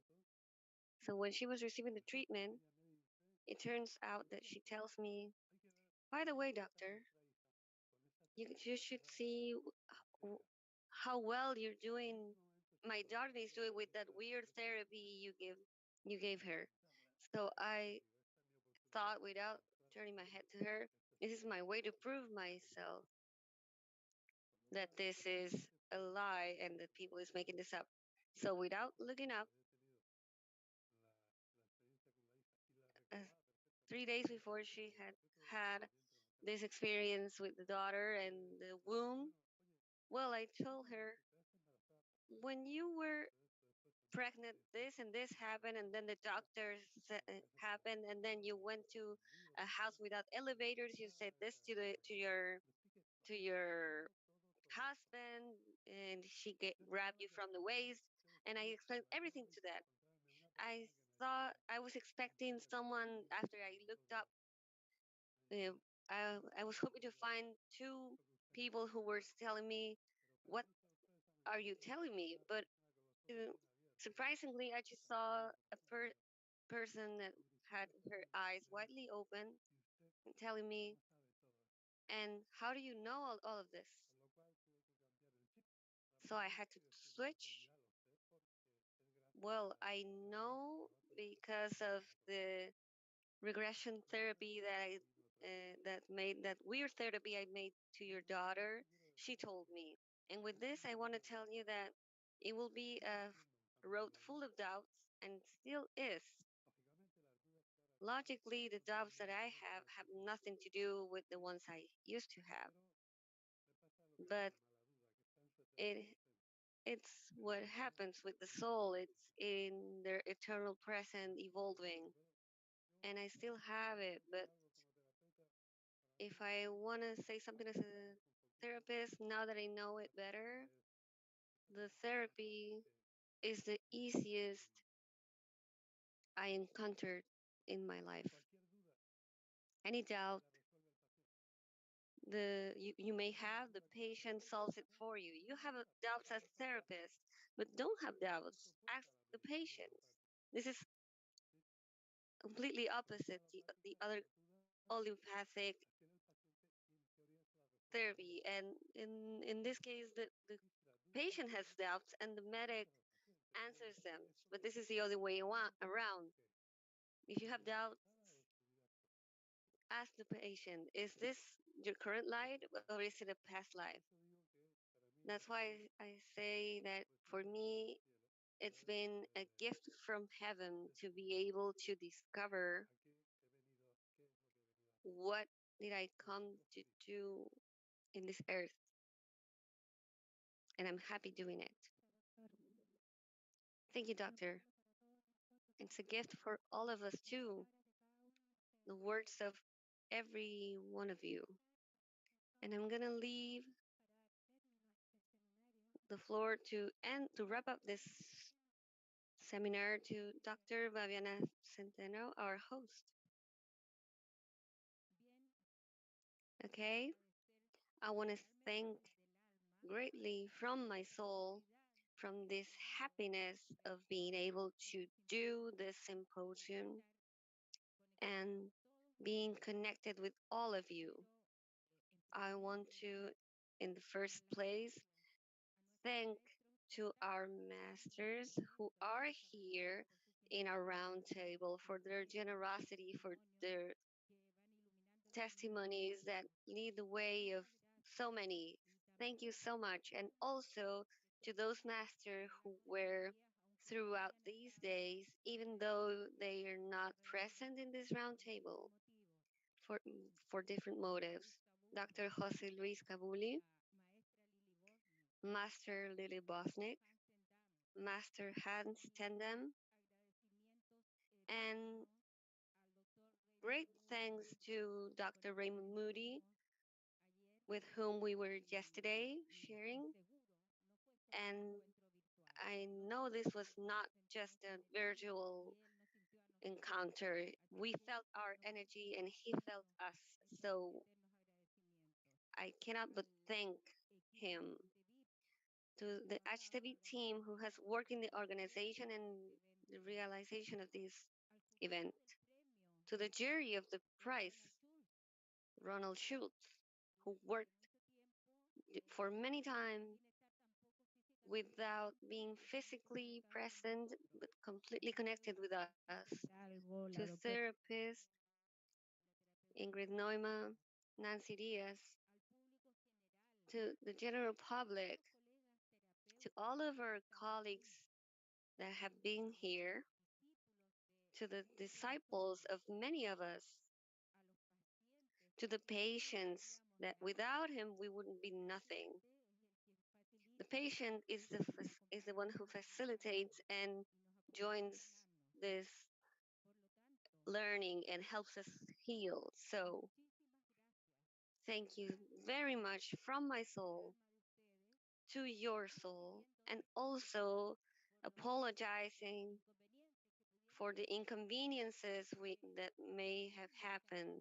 That I know there means something. Everything is because of something. Everything has a reason. There were some technical issues, but they're not anymore. But they serve as learning for in the future, doing things more effectively and carrying out these encounters so important to us in the best way. Thank you very much. Me dejó poco que hablar, Viviana. I have not much less to say. Well, I just want to thank. I'm not going to mention all the masters that were here. I want to thank especially to the people of Achtevip, the network team. I'm not going to name all of them, but networking. This is going to be they broke a leg working for this to work. I thank our therapists who presented their work, Corina, Paola, Francisco. After every work, there's a willpower that's really important. And in general, this shows that younger people come with a lot of energy, and that for Achtevip it's really valuable that the people that's integrating has all the enthusiasm, and this is going to be the first event of many others to come. I don't know if the other one's going to be the next year, but there will be more events of this kind because our growth from this has been transversal for Achtevip, for the people outside, and for me has been spectacular. The moments I've lived, thanks to all of you. Thank you, and good afternoon, good night, and we close this seminar of past life therapy, financed, produced, and organized by Achtevip.